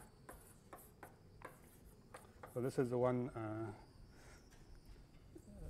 in one here from, and this is applied to this T spectrum sigma bar T infinity of a presheaf complex of presheaf W, which lives on excellent foliation, and all this is made fibrant for the HH subtopology.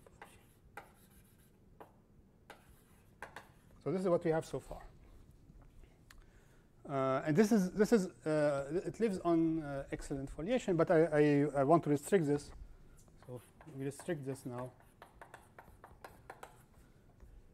Finite type scheme over P star. Here, to be precise, it's this diagram of schemes P star omega n.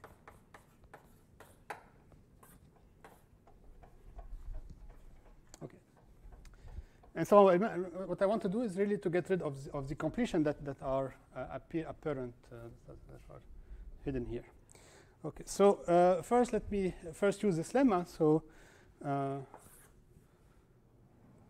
by the previous lemma,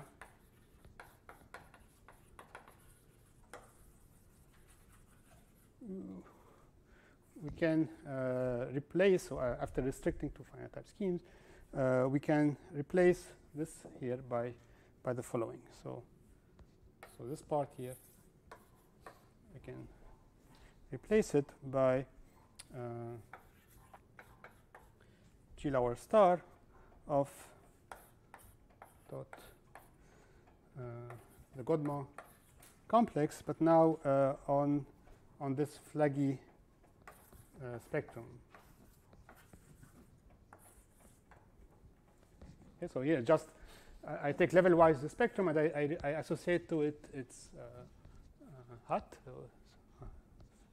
flaggy presheaf version, and then I apply the Godman complex, and this has to be made fibrant again. Okay, so this is what we have now, and so now the next step is to replace. So the next step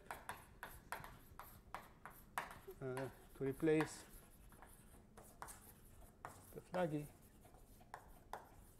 presheaves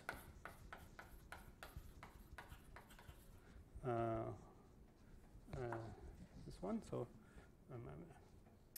okay, so flaggy spectrum maybe.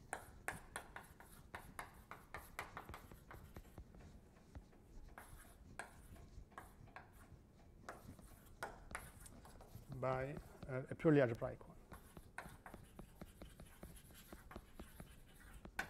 one, i.e. without completion anymore. So this is what I want to do in this section. And so this somehow we can break the problem in two parts. So at each level, this is a tensor product of two simple things, namely, so we have O star bar. This is where there is a bar here, should we think?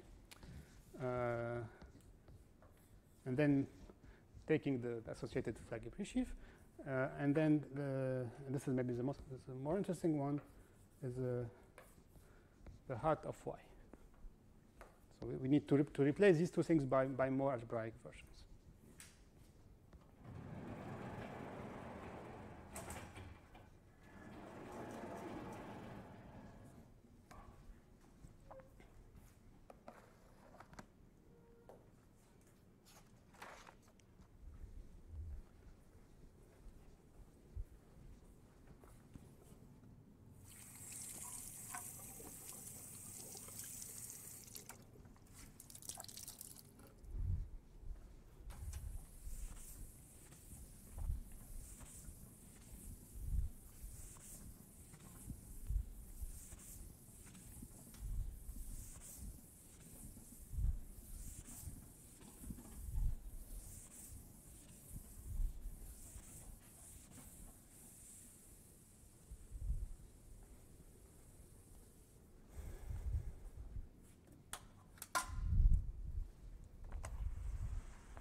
So I first deal with y, which is a more interesting case. And I want first to maybe remind you, or at least rephrase the way y was constructed. Okay, so maybe start with the following definition, introducing a bit of terminology. So we can also speak about flaggy two-functors. So let me say what it is. So a flaggy two-functor is what you imagine. So it's just say on a subcategory inside finite type schemes stratified over star. So it's simply a contravariant two-functor from so let's call it V from the integral of over the category V of flags to some category. And given so as usual, given x star there, we simply write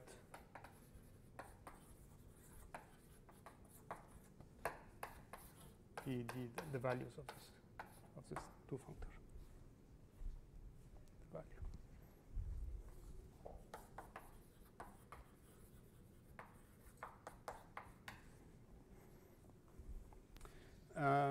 And we can also speak about flaggy presheaves with value in a two-functor.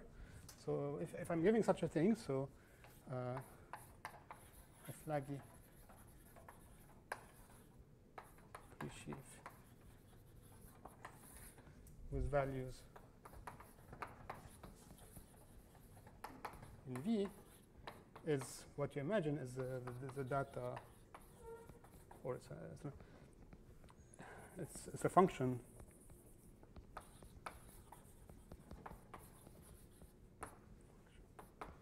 which take a pair to an object that belongs to VD. And plus, whenever you have a map, an arrow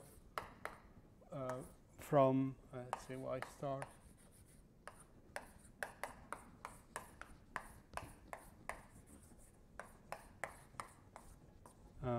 you get an induced pullback map from the inverse image of FD to FD.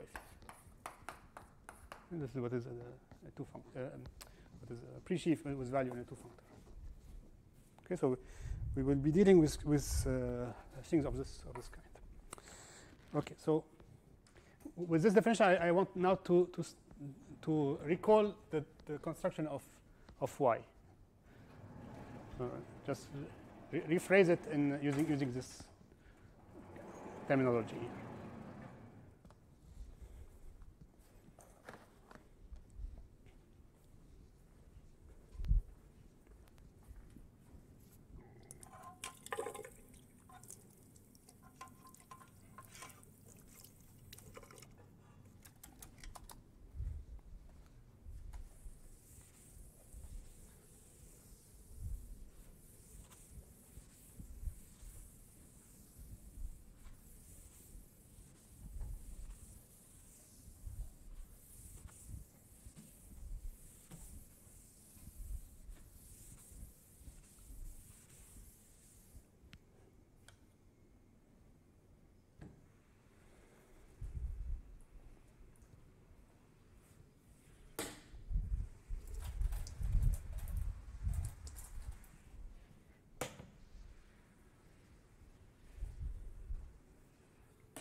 Okay, so let me give you some examples that will be relevant. So here's remark. So we have already seen an example of a flaggy two-functor, which is denoted by make with a hat, and so it goes from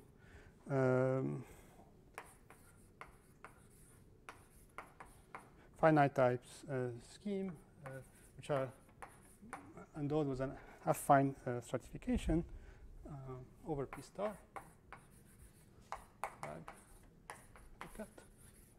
And this takes a pair like this and sends this to the category of module with integrable connection on the completion of x at the flag d. Okay, so this is an example of a flaggy two-functor, and we have also seen an example of so we have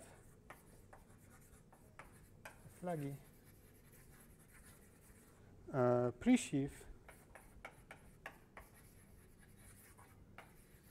which I denote by y hat and underlined with values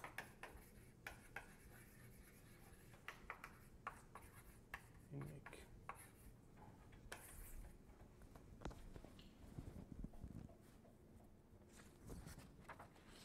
And how this is given? So with previous notation, this is evaluated at a flag d in some x hat. This is given by y x completed at x star completed at.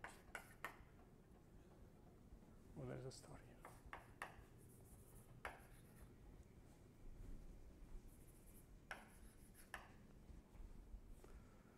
This we have seen before, and I will maybe recall it later, unless you want me to recall it now. Okay, so this is something we have seen before. This guy. Okay, so and remember this is of logarithmic type.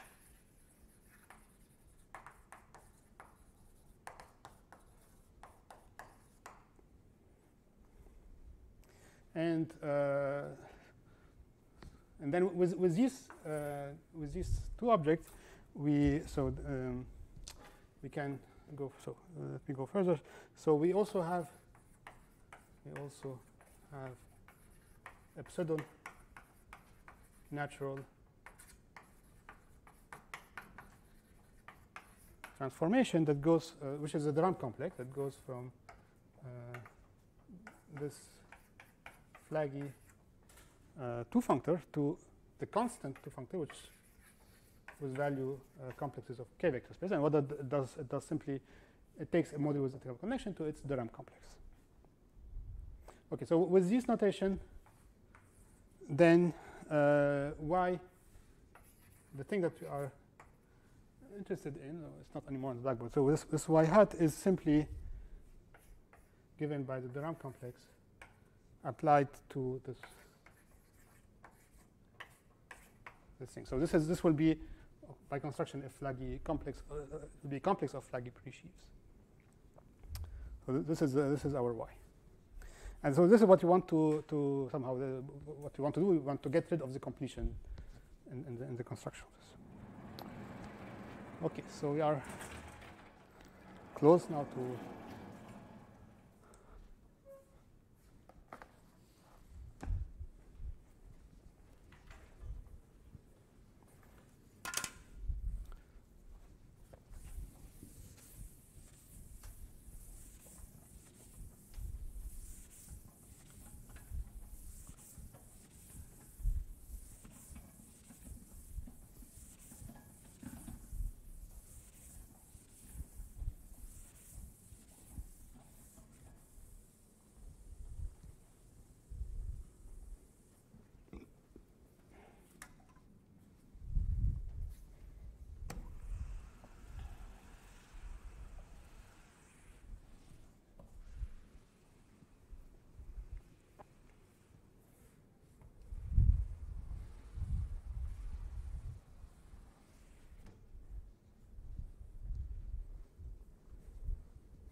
Okay, so let me introduce some more notations.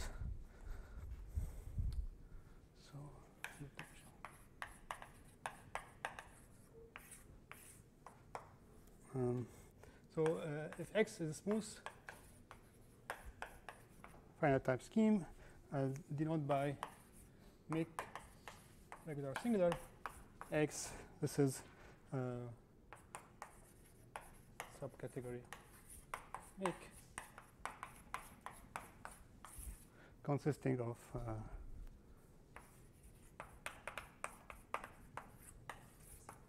smooth modules with integrable connection on X with regular singularities at infinity.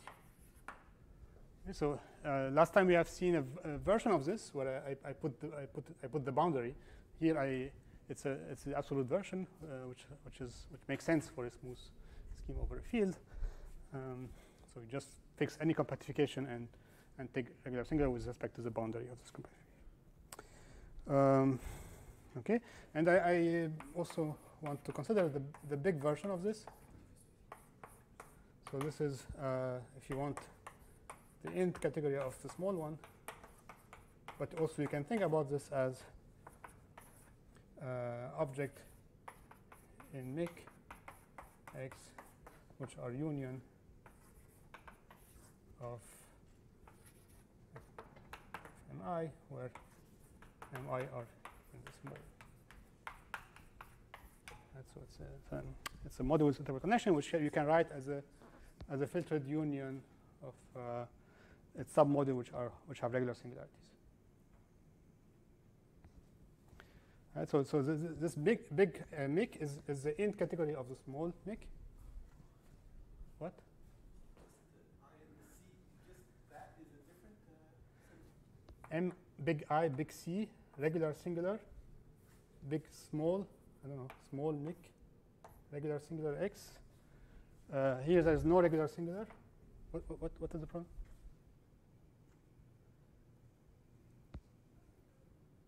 So when I write small IC, this is a small category. This is a category of locally free of finite rank modules with integrable connections.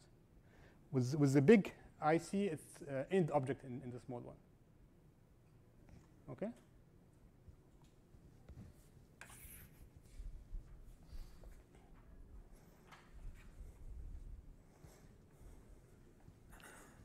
Okay, so we have somehow the analogous remark. So again, we have a flaggy two-functor. Now it's not anymore on oh yeah, I mean, okay, no, it's the same. I should maybe have said it here. So here I don't need actually to restrict to regular schemes. This construction makes sense without this restriction, I think. No. Yeah, I was saying that I don't need to have regular there, but actually I do. But I don't need to have regular certification. So this makes sense without having regular certifications, because I'm only completing along things, and this is so this preserve the notion the smoothness thing. So there's no. Okay, for this remark, yeah, I could. So this is somehow extend naturally to general stratification. But for this, I will have to really to consider only regular stratification. Okay, so we have this flaggy two-functor, which I denote by which is given by mic. Okay, let's put the big one, mic. Regular singular, composed with M0. And so this goes from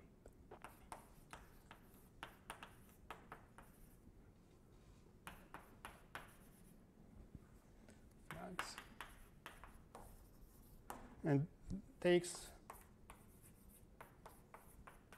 pair like this and ascend it to the category of module with integrable connection regular singular over the open stratum M0 in X0 of the push forward of the flag D.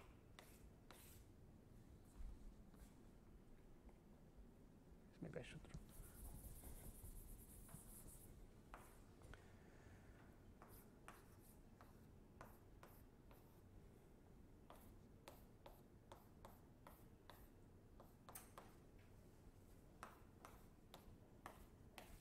Okay, so you have your flag which is on X1, you push it to X0, and you take this associated, if you want, open normal cone, and then you take modules over this guy.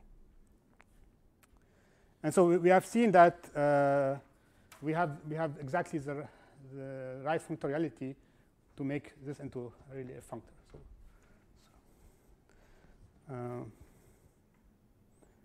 Okay, and moreover, so by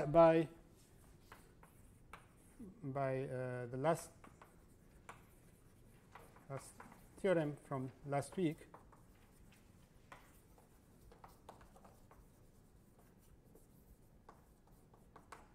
we have a pseudo-natural transformation that goes from. So I mean, here I do really need to restrict to regular singularities because here it's hidden this construction of the limiting module with integral connection, which only makes sense under this restriction. Okay, so we have a natural transformation like this.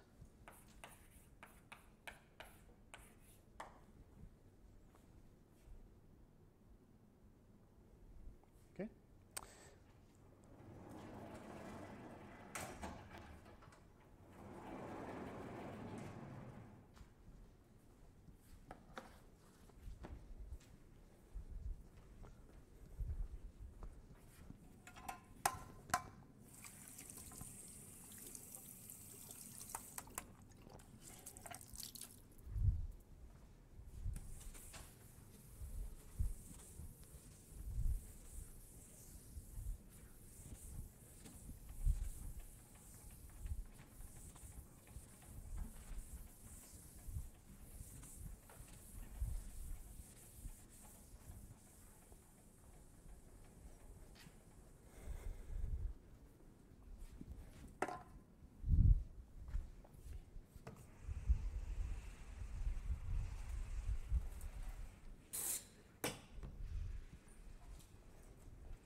Yeah, and moreover,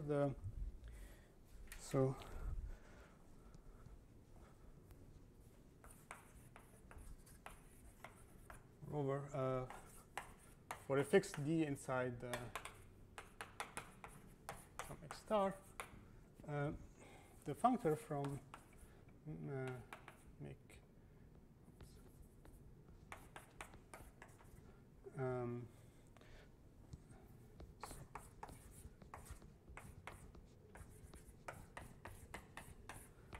so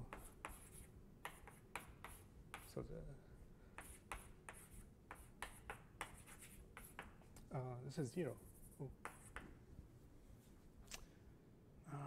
Did I put star somewhere? I don't remember. This is, yeah, it should be 0 if there is a star somewhere. Like if I wrote mic x hat stars, this is wrong at some point. Is there something? Yeah, it should be 0. It's on the zeros, not on 1, not on star. It's really modulo over x0. It's not the same 0. I mean, this is really 0. This is circ. That is 0. Okay. So for such a D, this function induces an equivalence. An equivalence between the submodule of logarithmic type in each case.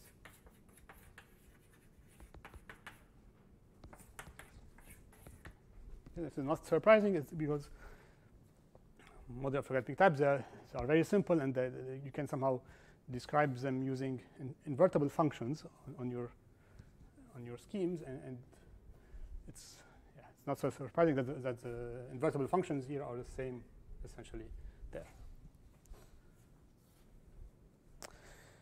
Okay, so yes.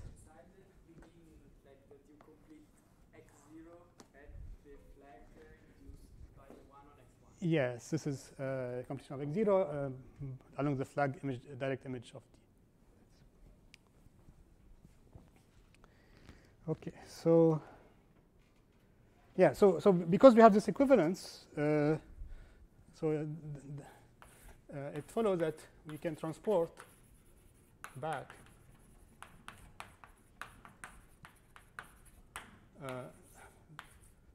this flaggy pre-sheaf with value in make hat to something which I denote by y underline without anything, which is flaggy pre-sheaf with values in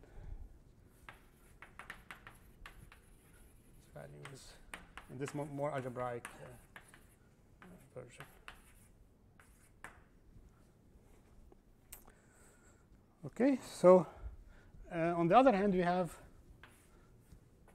or we also have, so moreover, we have a pseudo-natural transformation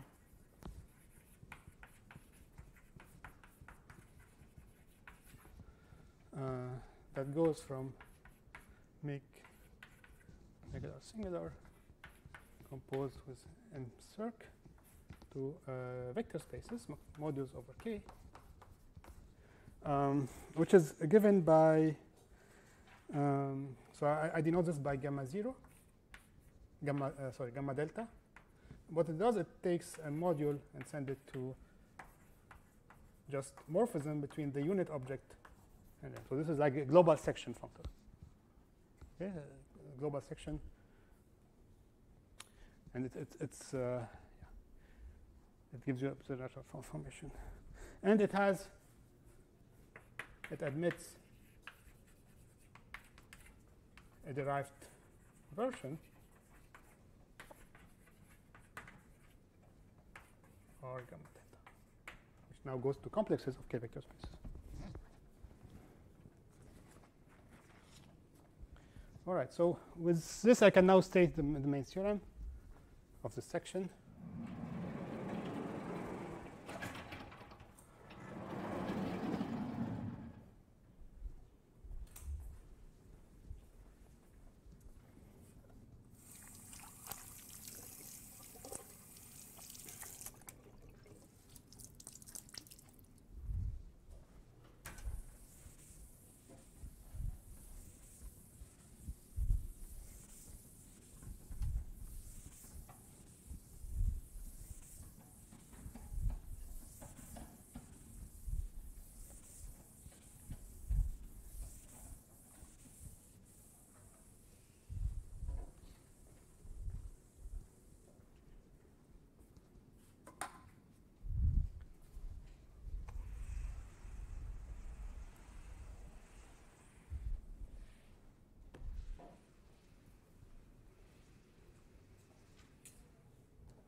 Okay, so there exists a natural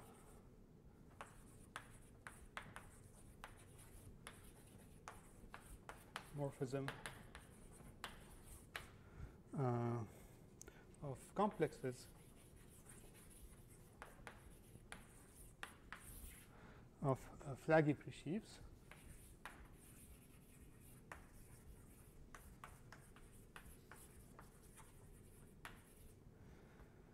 that goes from R gamma delta applied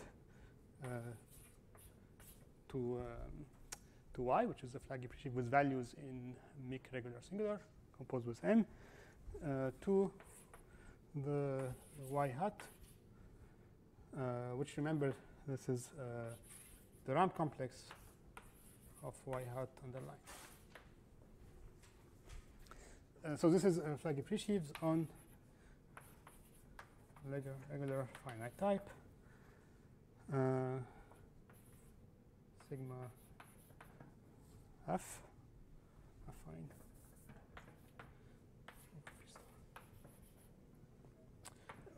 This is, of course, only defined up to quasi-isomorphism, so well defined. So it's really in the derived category. Okay, so there exists such a thing, but of course this is not precise enough. So moreover, it induces an HH star local equivalence when you take the associated Godman complexes.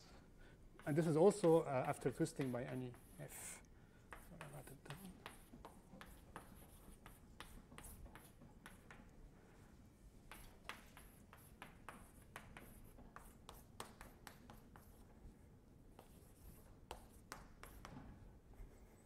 For any flaggy presheaf or complexes. Okay, so differently, this is as good as that one in some sense. So we can then forget about this and only work with that, which is completely algebraic as you want.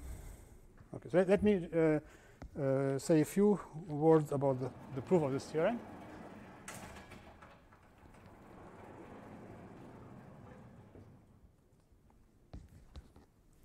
So maybe before saying something about the proof, let me just comment about one thing.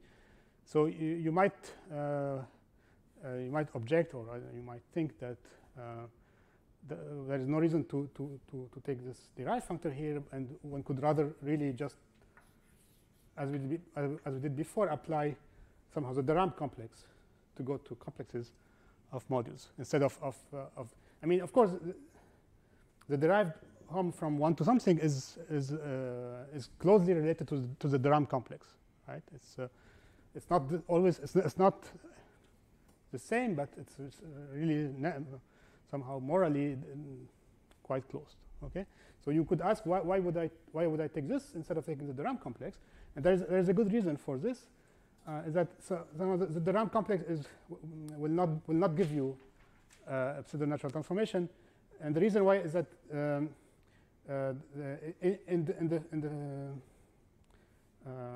the inverse images functors for this 2 functor, there are these psi functors, this limiting construction, and this limiting construction do not commute with the ramp complex. So if you had only inverse images, then it would be fine to take the ramp complex. Okay, so since we don't have we have these psi c hidden here somewhere, we cannot take that one, so we work with a different version. Okay.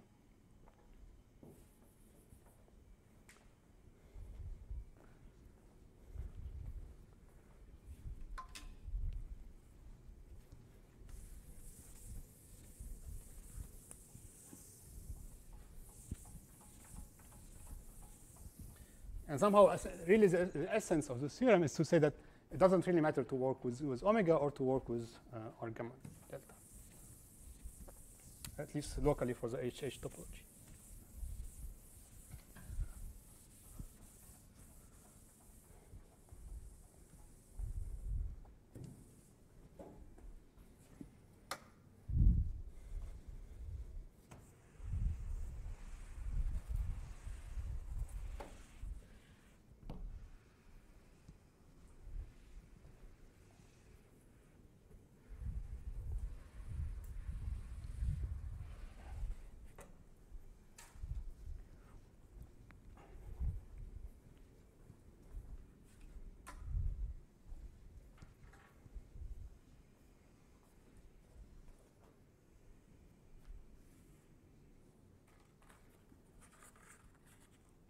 Okay, let me comment a little bit about proof.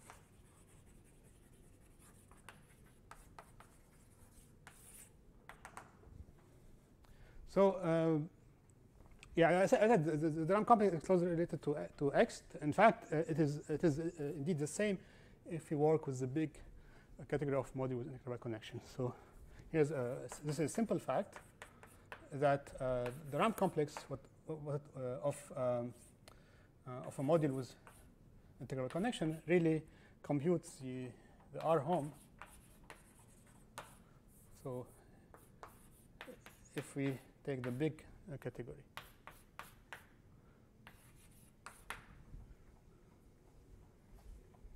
this is quite simple. This is simply because you have an explicit resolution of 1, and then you use it, and you see immediately the drum complex appears. So this implies that we have a morphism of flaggy complexes of ratios. Why? Because I could replace omega there by R home 1. And then it becomes really just obvious functoriality of the construction. Okay, so this gives our home. So then somehow the maps now are given by this.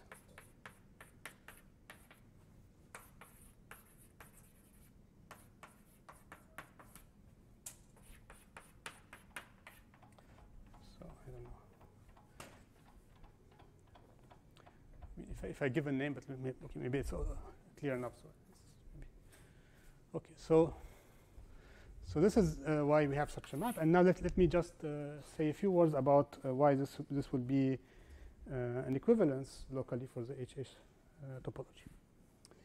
Okay, so all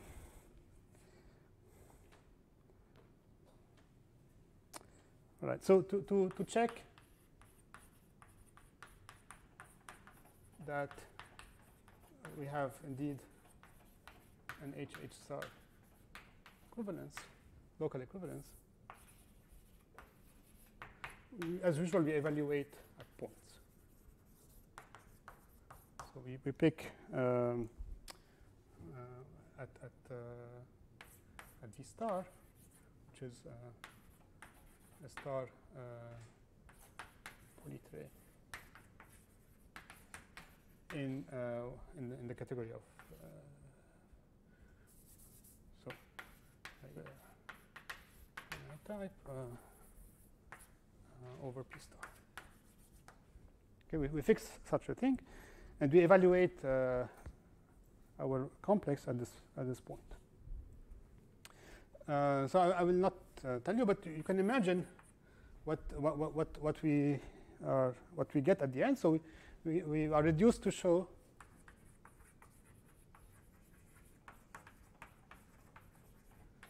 that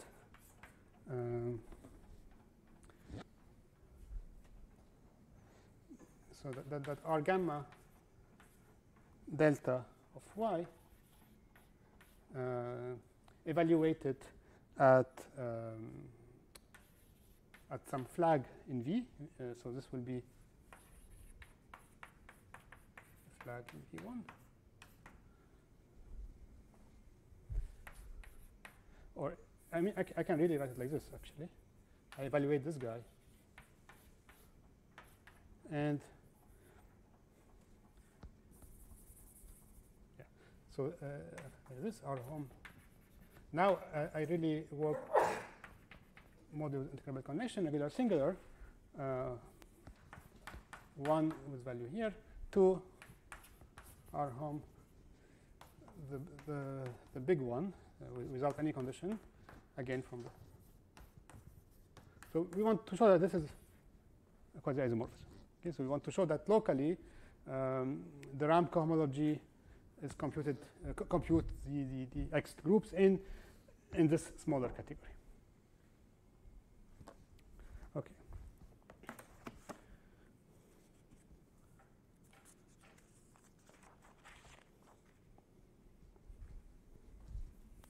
And so since these two are modules of logarithmic type, they are extension of trivial ones. So in fact, at the end, I can even reduce to that. Okay?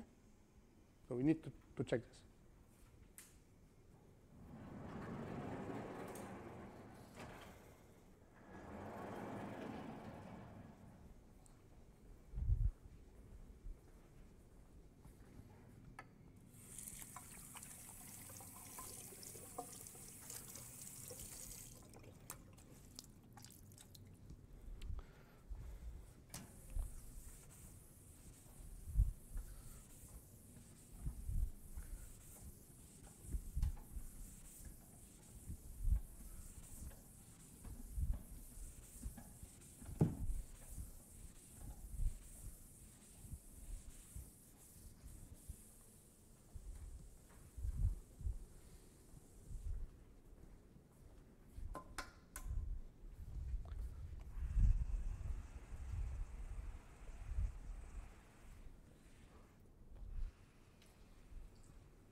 Okay, so now remember that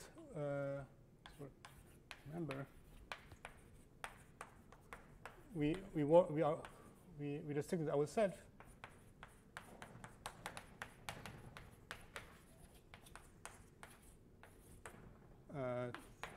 to a finite type schemes. So there is no more foliation, no more completion, nothing, just finite type schemes. And now if you think a little about what is this object, so M0 V star at the flag gamma. So what kind of object this is? This is simply, you can think about this.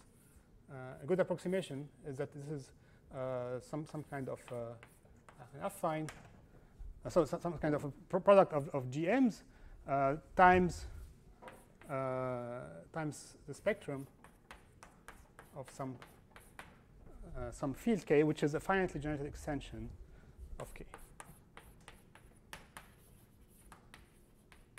And in fact, K will be simply the residue field of the smallest stratum in V0, which is the image of psi 0.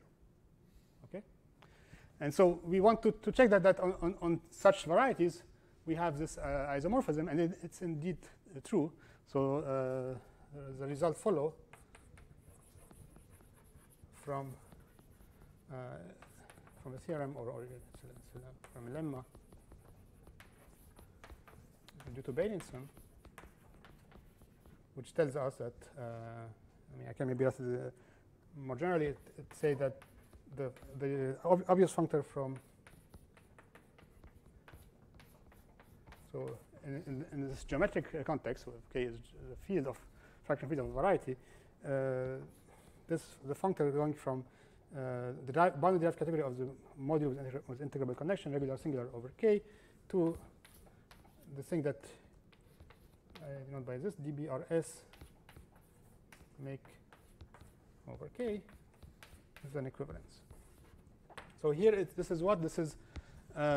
This is so you take the derived category of the big modular category of modules with integrable connection, and you look at the full subcategory consisting of object whose cohomology is regular singular. Okay.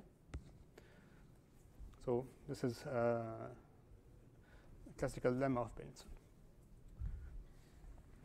which gives what you want.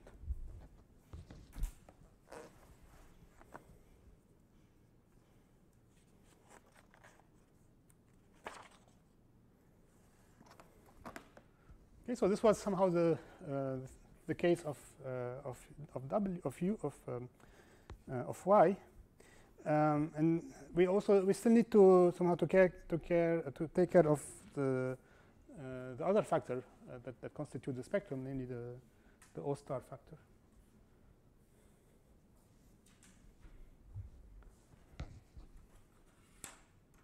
And so this is rather simple. Let me explain this. So we use the following lemma. So we take X to be regularly stratified affine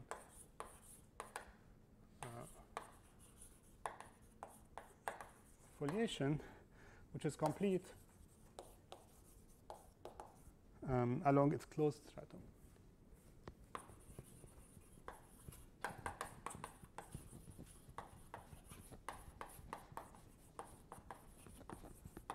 Which I call by C.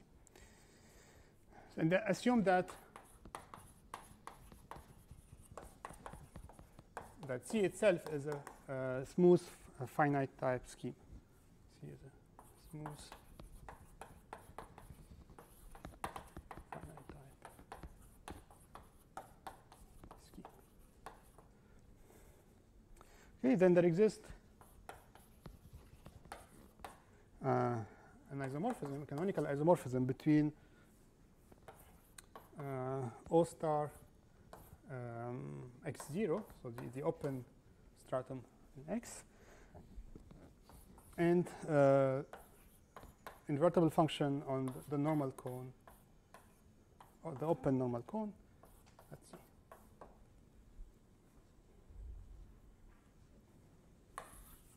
So it's very simple, and I'll just explain to you a proof of this.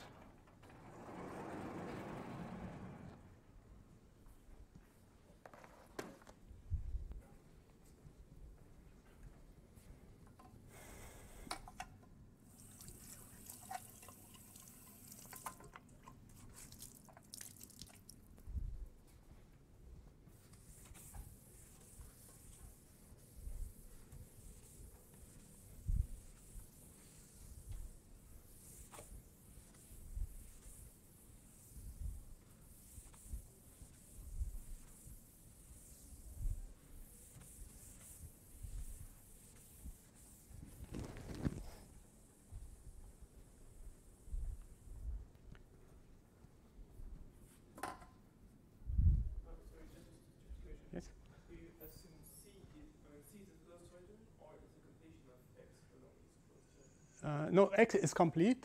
Okay, X is complete along C. Yeah.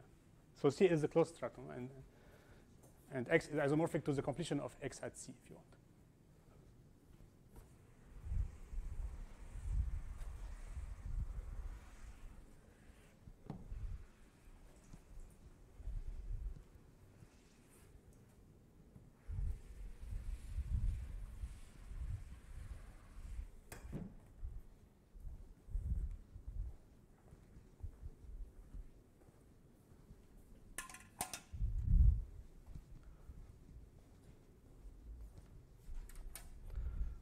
So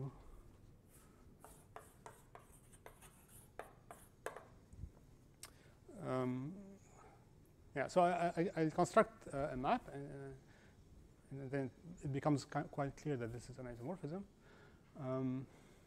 Yeah. So the point is that if you have U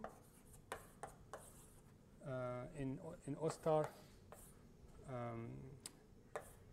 x0, right? So you can look at the divisor of U, and so this is a Cartier divisor which supported at the boundary. So this is it's in particular it's an element of this. So by definition, it's an element of this lattice that I denoted Rx C last time. Okay. Now remember that another way to define this open normal cone is by saying that this is a spectrum of the graded algebra of over element of this Rx C of I bar V, where so I bar V is this IV over the sum over all V prime bigger than V, and this IV is ideal of the Cartier divisor, or maybe the inverse. It depends on conventions. Okay, so this is okay, and so of course the natural thing to do is as follows. So now know that U is a generator of I div U, and so what we do, we just send this to U bar, which is its class in I bar div U. Okay, so and this it's clear that this is a multiplicative map, so it's compatible with multiplication, and this gives, so this is a unit over here. So this gives a map from like this.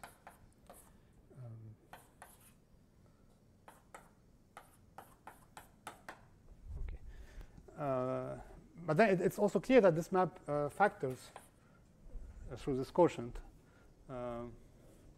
essentially by the functoriality of this construction and the fact that that the image. So yeah, should I think this is clear. I mean, so what I'm saying here is that if I take an element of the form 1 plus f corresponding to a map from X to KT, then this will goes to 1, and this is simply by the functoriality of this construction, because if you replace X by spectrum of this guy here, then the image of 1 plus f will go to 1, obviously. Okay, so and it is also surjective, and yeah, then it's somehow essentially enough for this proof.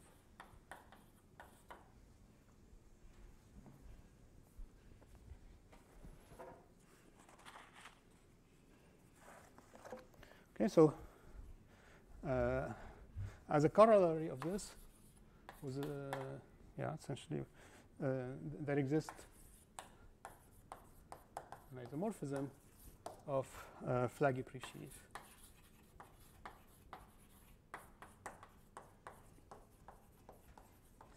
between this O bars hat and simply O star composed with M circ. Okay. So also somehow this part of the spectrum completely algebraic, becomes completely algebraic.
Okay, so let me finish this paragraph with somehow restatement of what we have up to now, and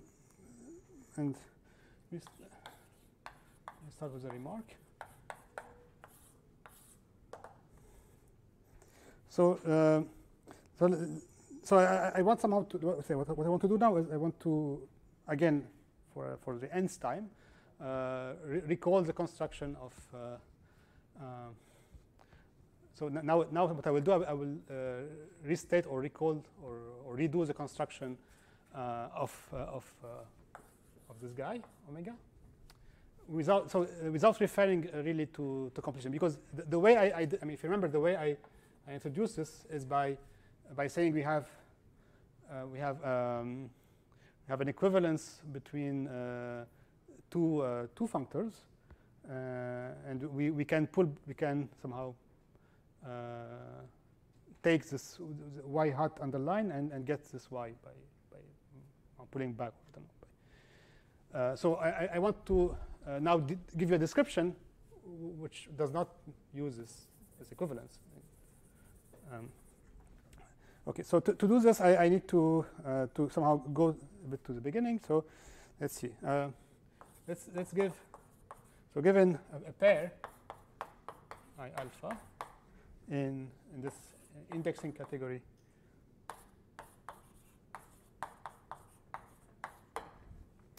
so we know that the scheme E alpha is endowed, it's clearly endowed with and that was a natural certification.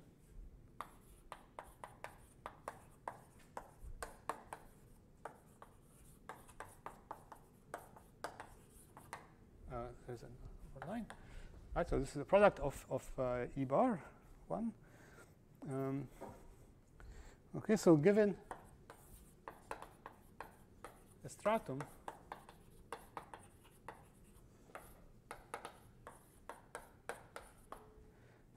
in here, so there exists a unique quotient map from alpha to something which I denote by alpha c.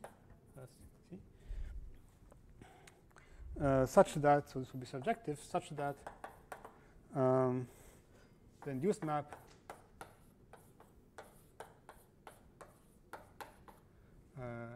so identifies C with E bar alpha C with the open stratum here. And in fact, so it will be an isomorphism between C and between the closure of C and this guy. More, of course, also more generally, or let's say, given a flag,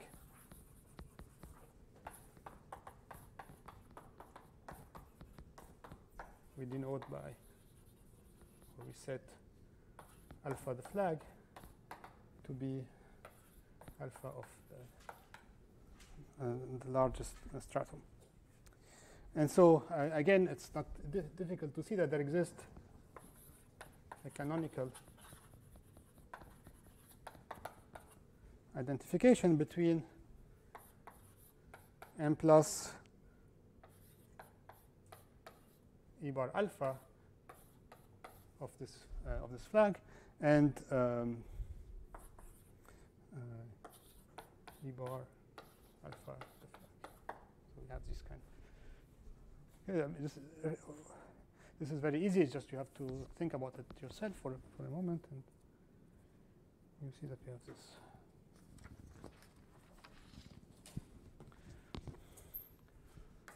And now remember that also that we have, so remember that we had natural modules with integrable connection that were denoted by n. So here it will be alpha maybe C on E bar alpha C, which I identify with M0, Yes. Okay, so this gives us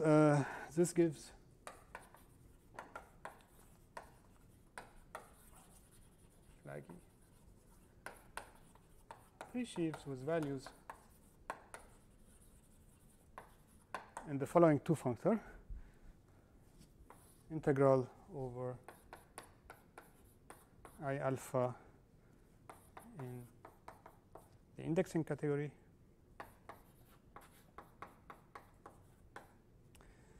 flags E bar alpha to cat sending I alpha C to module mutable connection logarithmic type over M0 E bar alpha C. Okay, so this is just or thinking about these modules we constructed before in a slightly different manner. Okay.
Okay, now let's continue with this.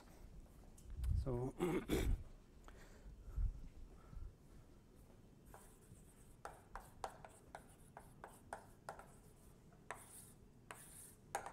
okay, so here now let's fix x star, p star, alpha scheme, which is regularly stratified, of finite type.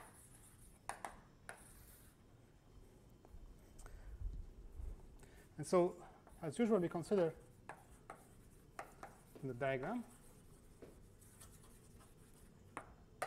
of this form. So I have E bar alpha. So I have x1 going to x0. This is the projection that I call px. This lives over the base, which is E bar alpha ai.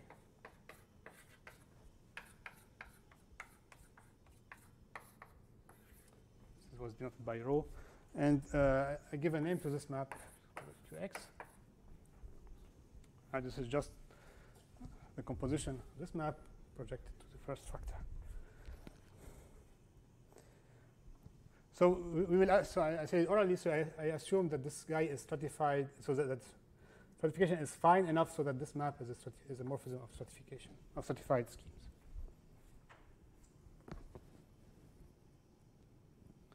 Or qx rather. Okay. Now, so given flag on x1, we have the following diagram. That's following. Yeah, we have. If you want this, yeah, we have the following morphism.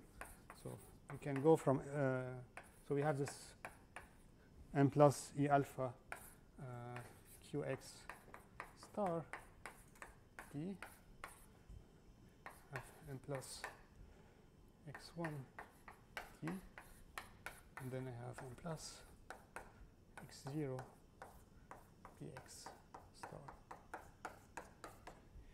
And then this is I denote this by qx, and this is px.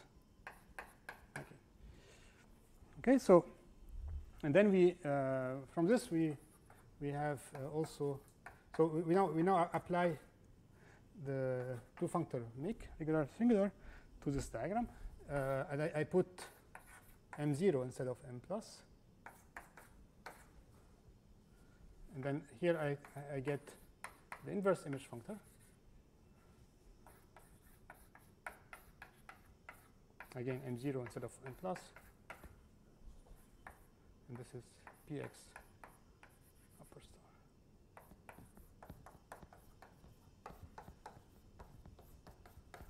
Okay, so we have these functors. We also have a right adjoint, px lower star. Okay, and with this notation, then we have that. So this y underlined d underlined. So this is the one that I wanted to. This is the guy that I want to describe. Is given simply by px lower star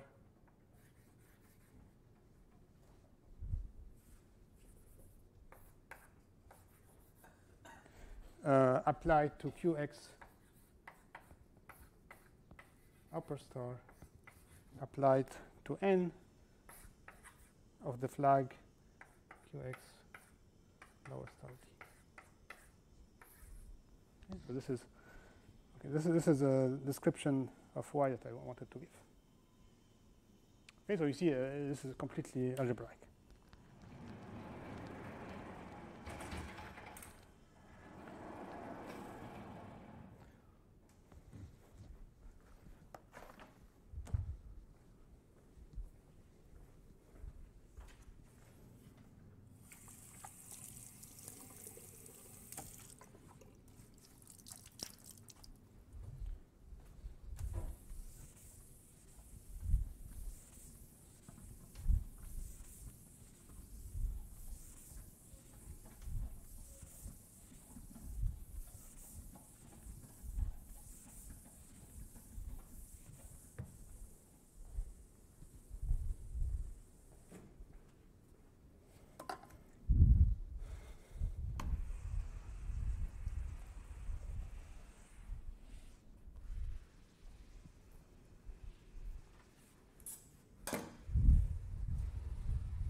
Okay, so let's continue a little bit.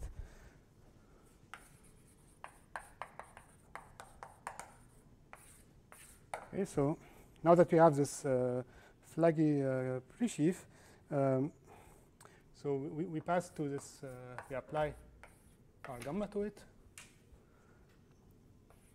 and this gives us the complex of flaggy presheaf on regular finite type stratified p star. Okay, so we also have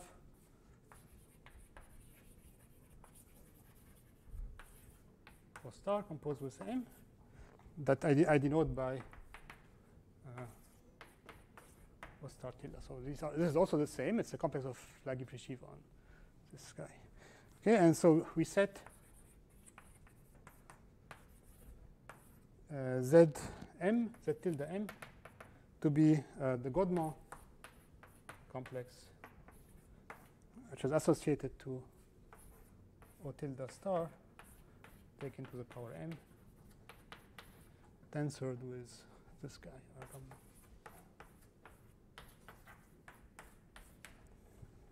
So this gives a T spectrum on the category of regularly stratified varieties or scheme over P star. Spectrum denoted by simply by C tilde. Okay, so with this we have now proven the following theorem. There exists morphism of T spectra on smooth varieties like this, from omega representing the RAM cohomology to thing A1 composed lambda infinity, then composed with dot and theta r of pi lower star, p lower star, and now I put g lower star of the spectrum C tilde made fibrant for the HH topology. Okay.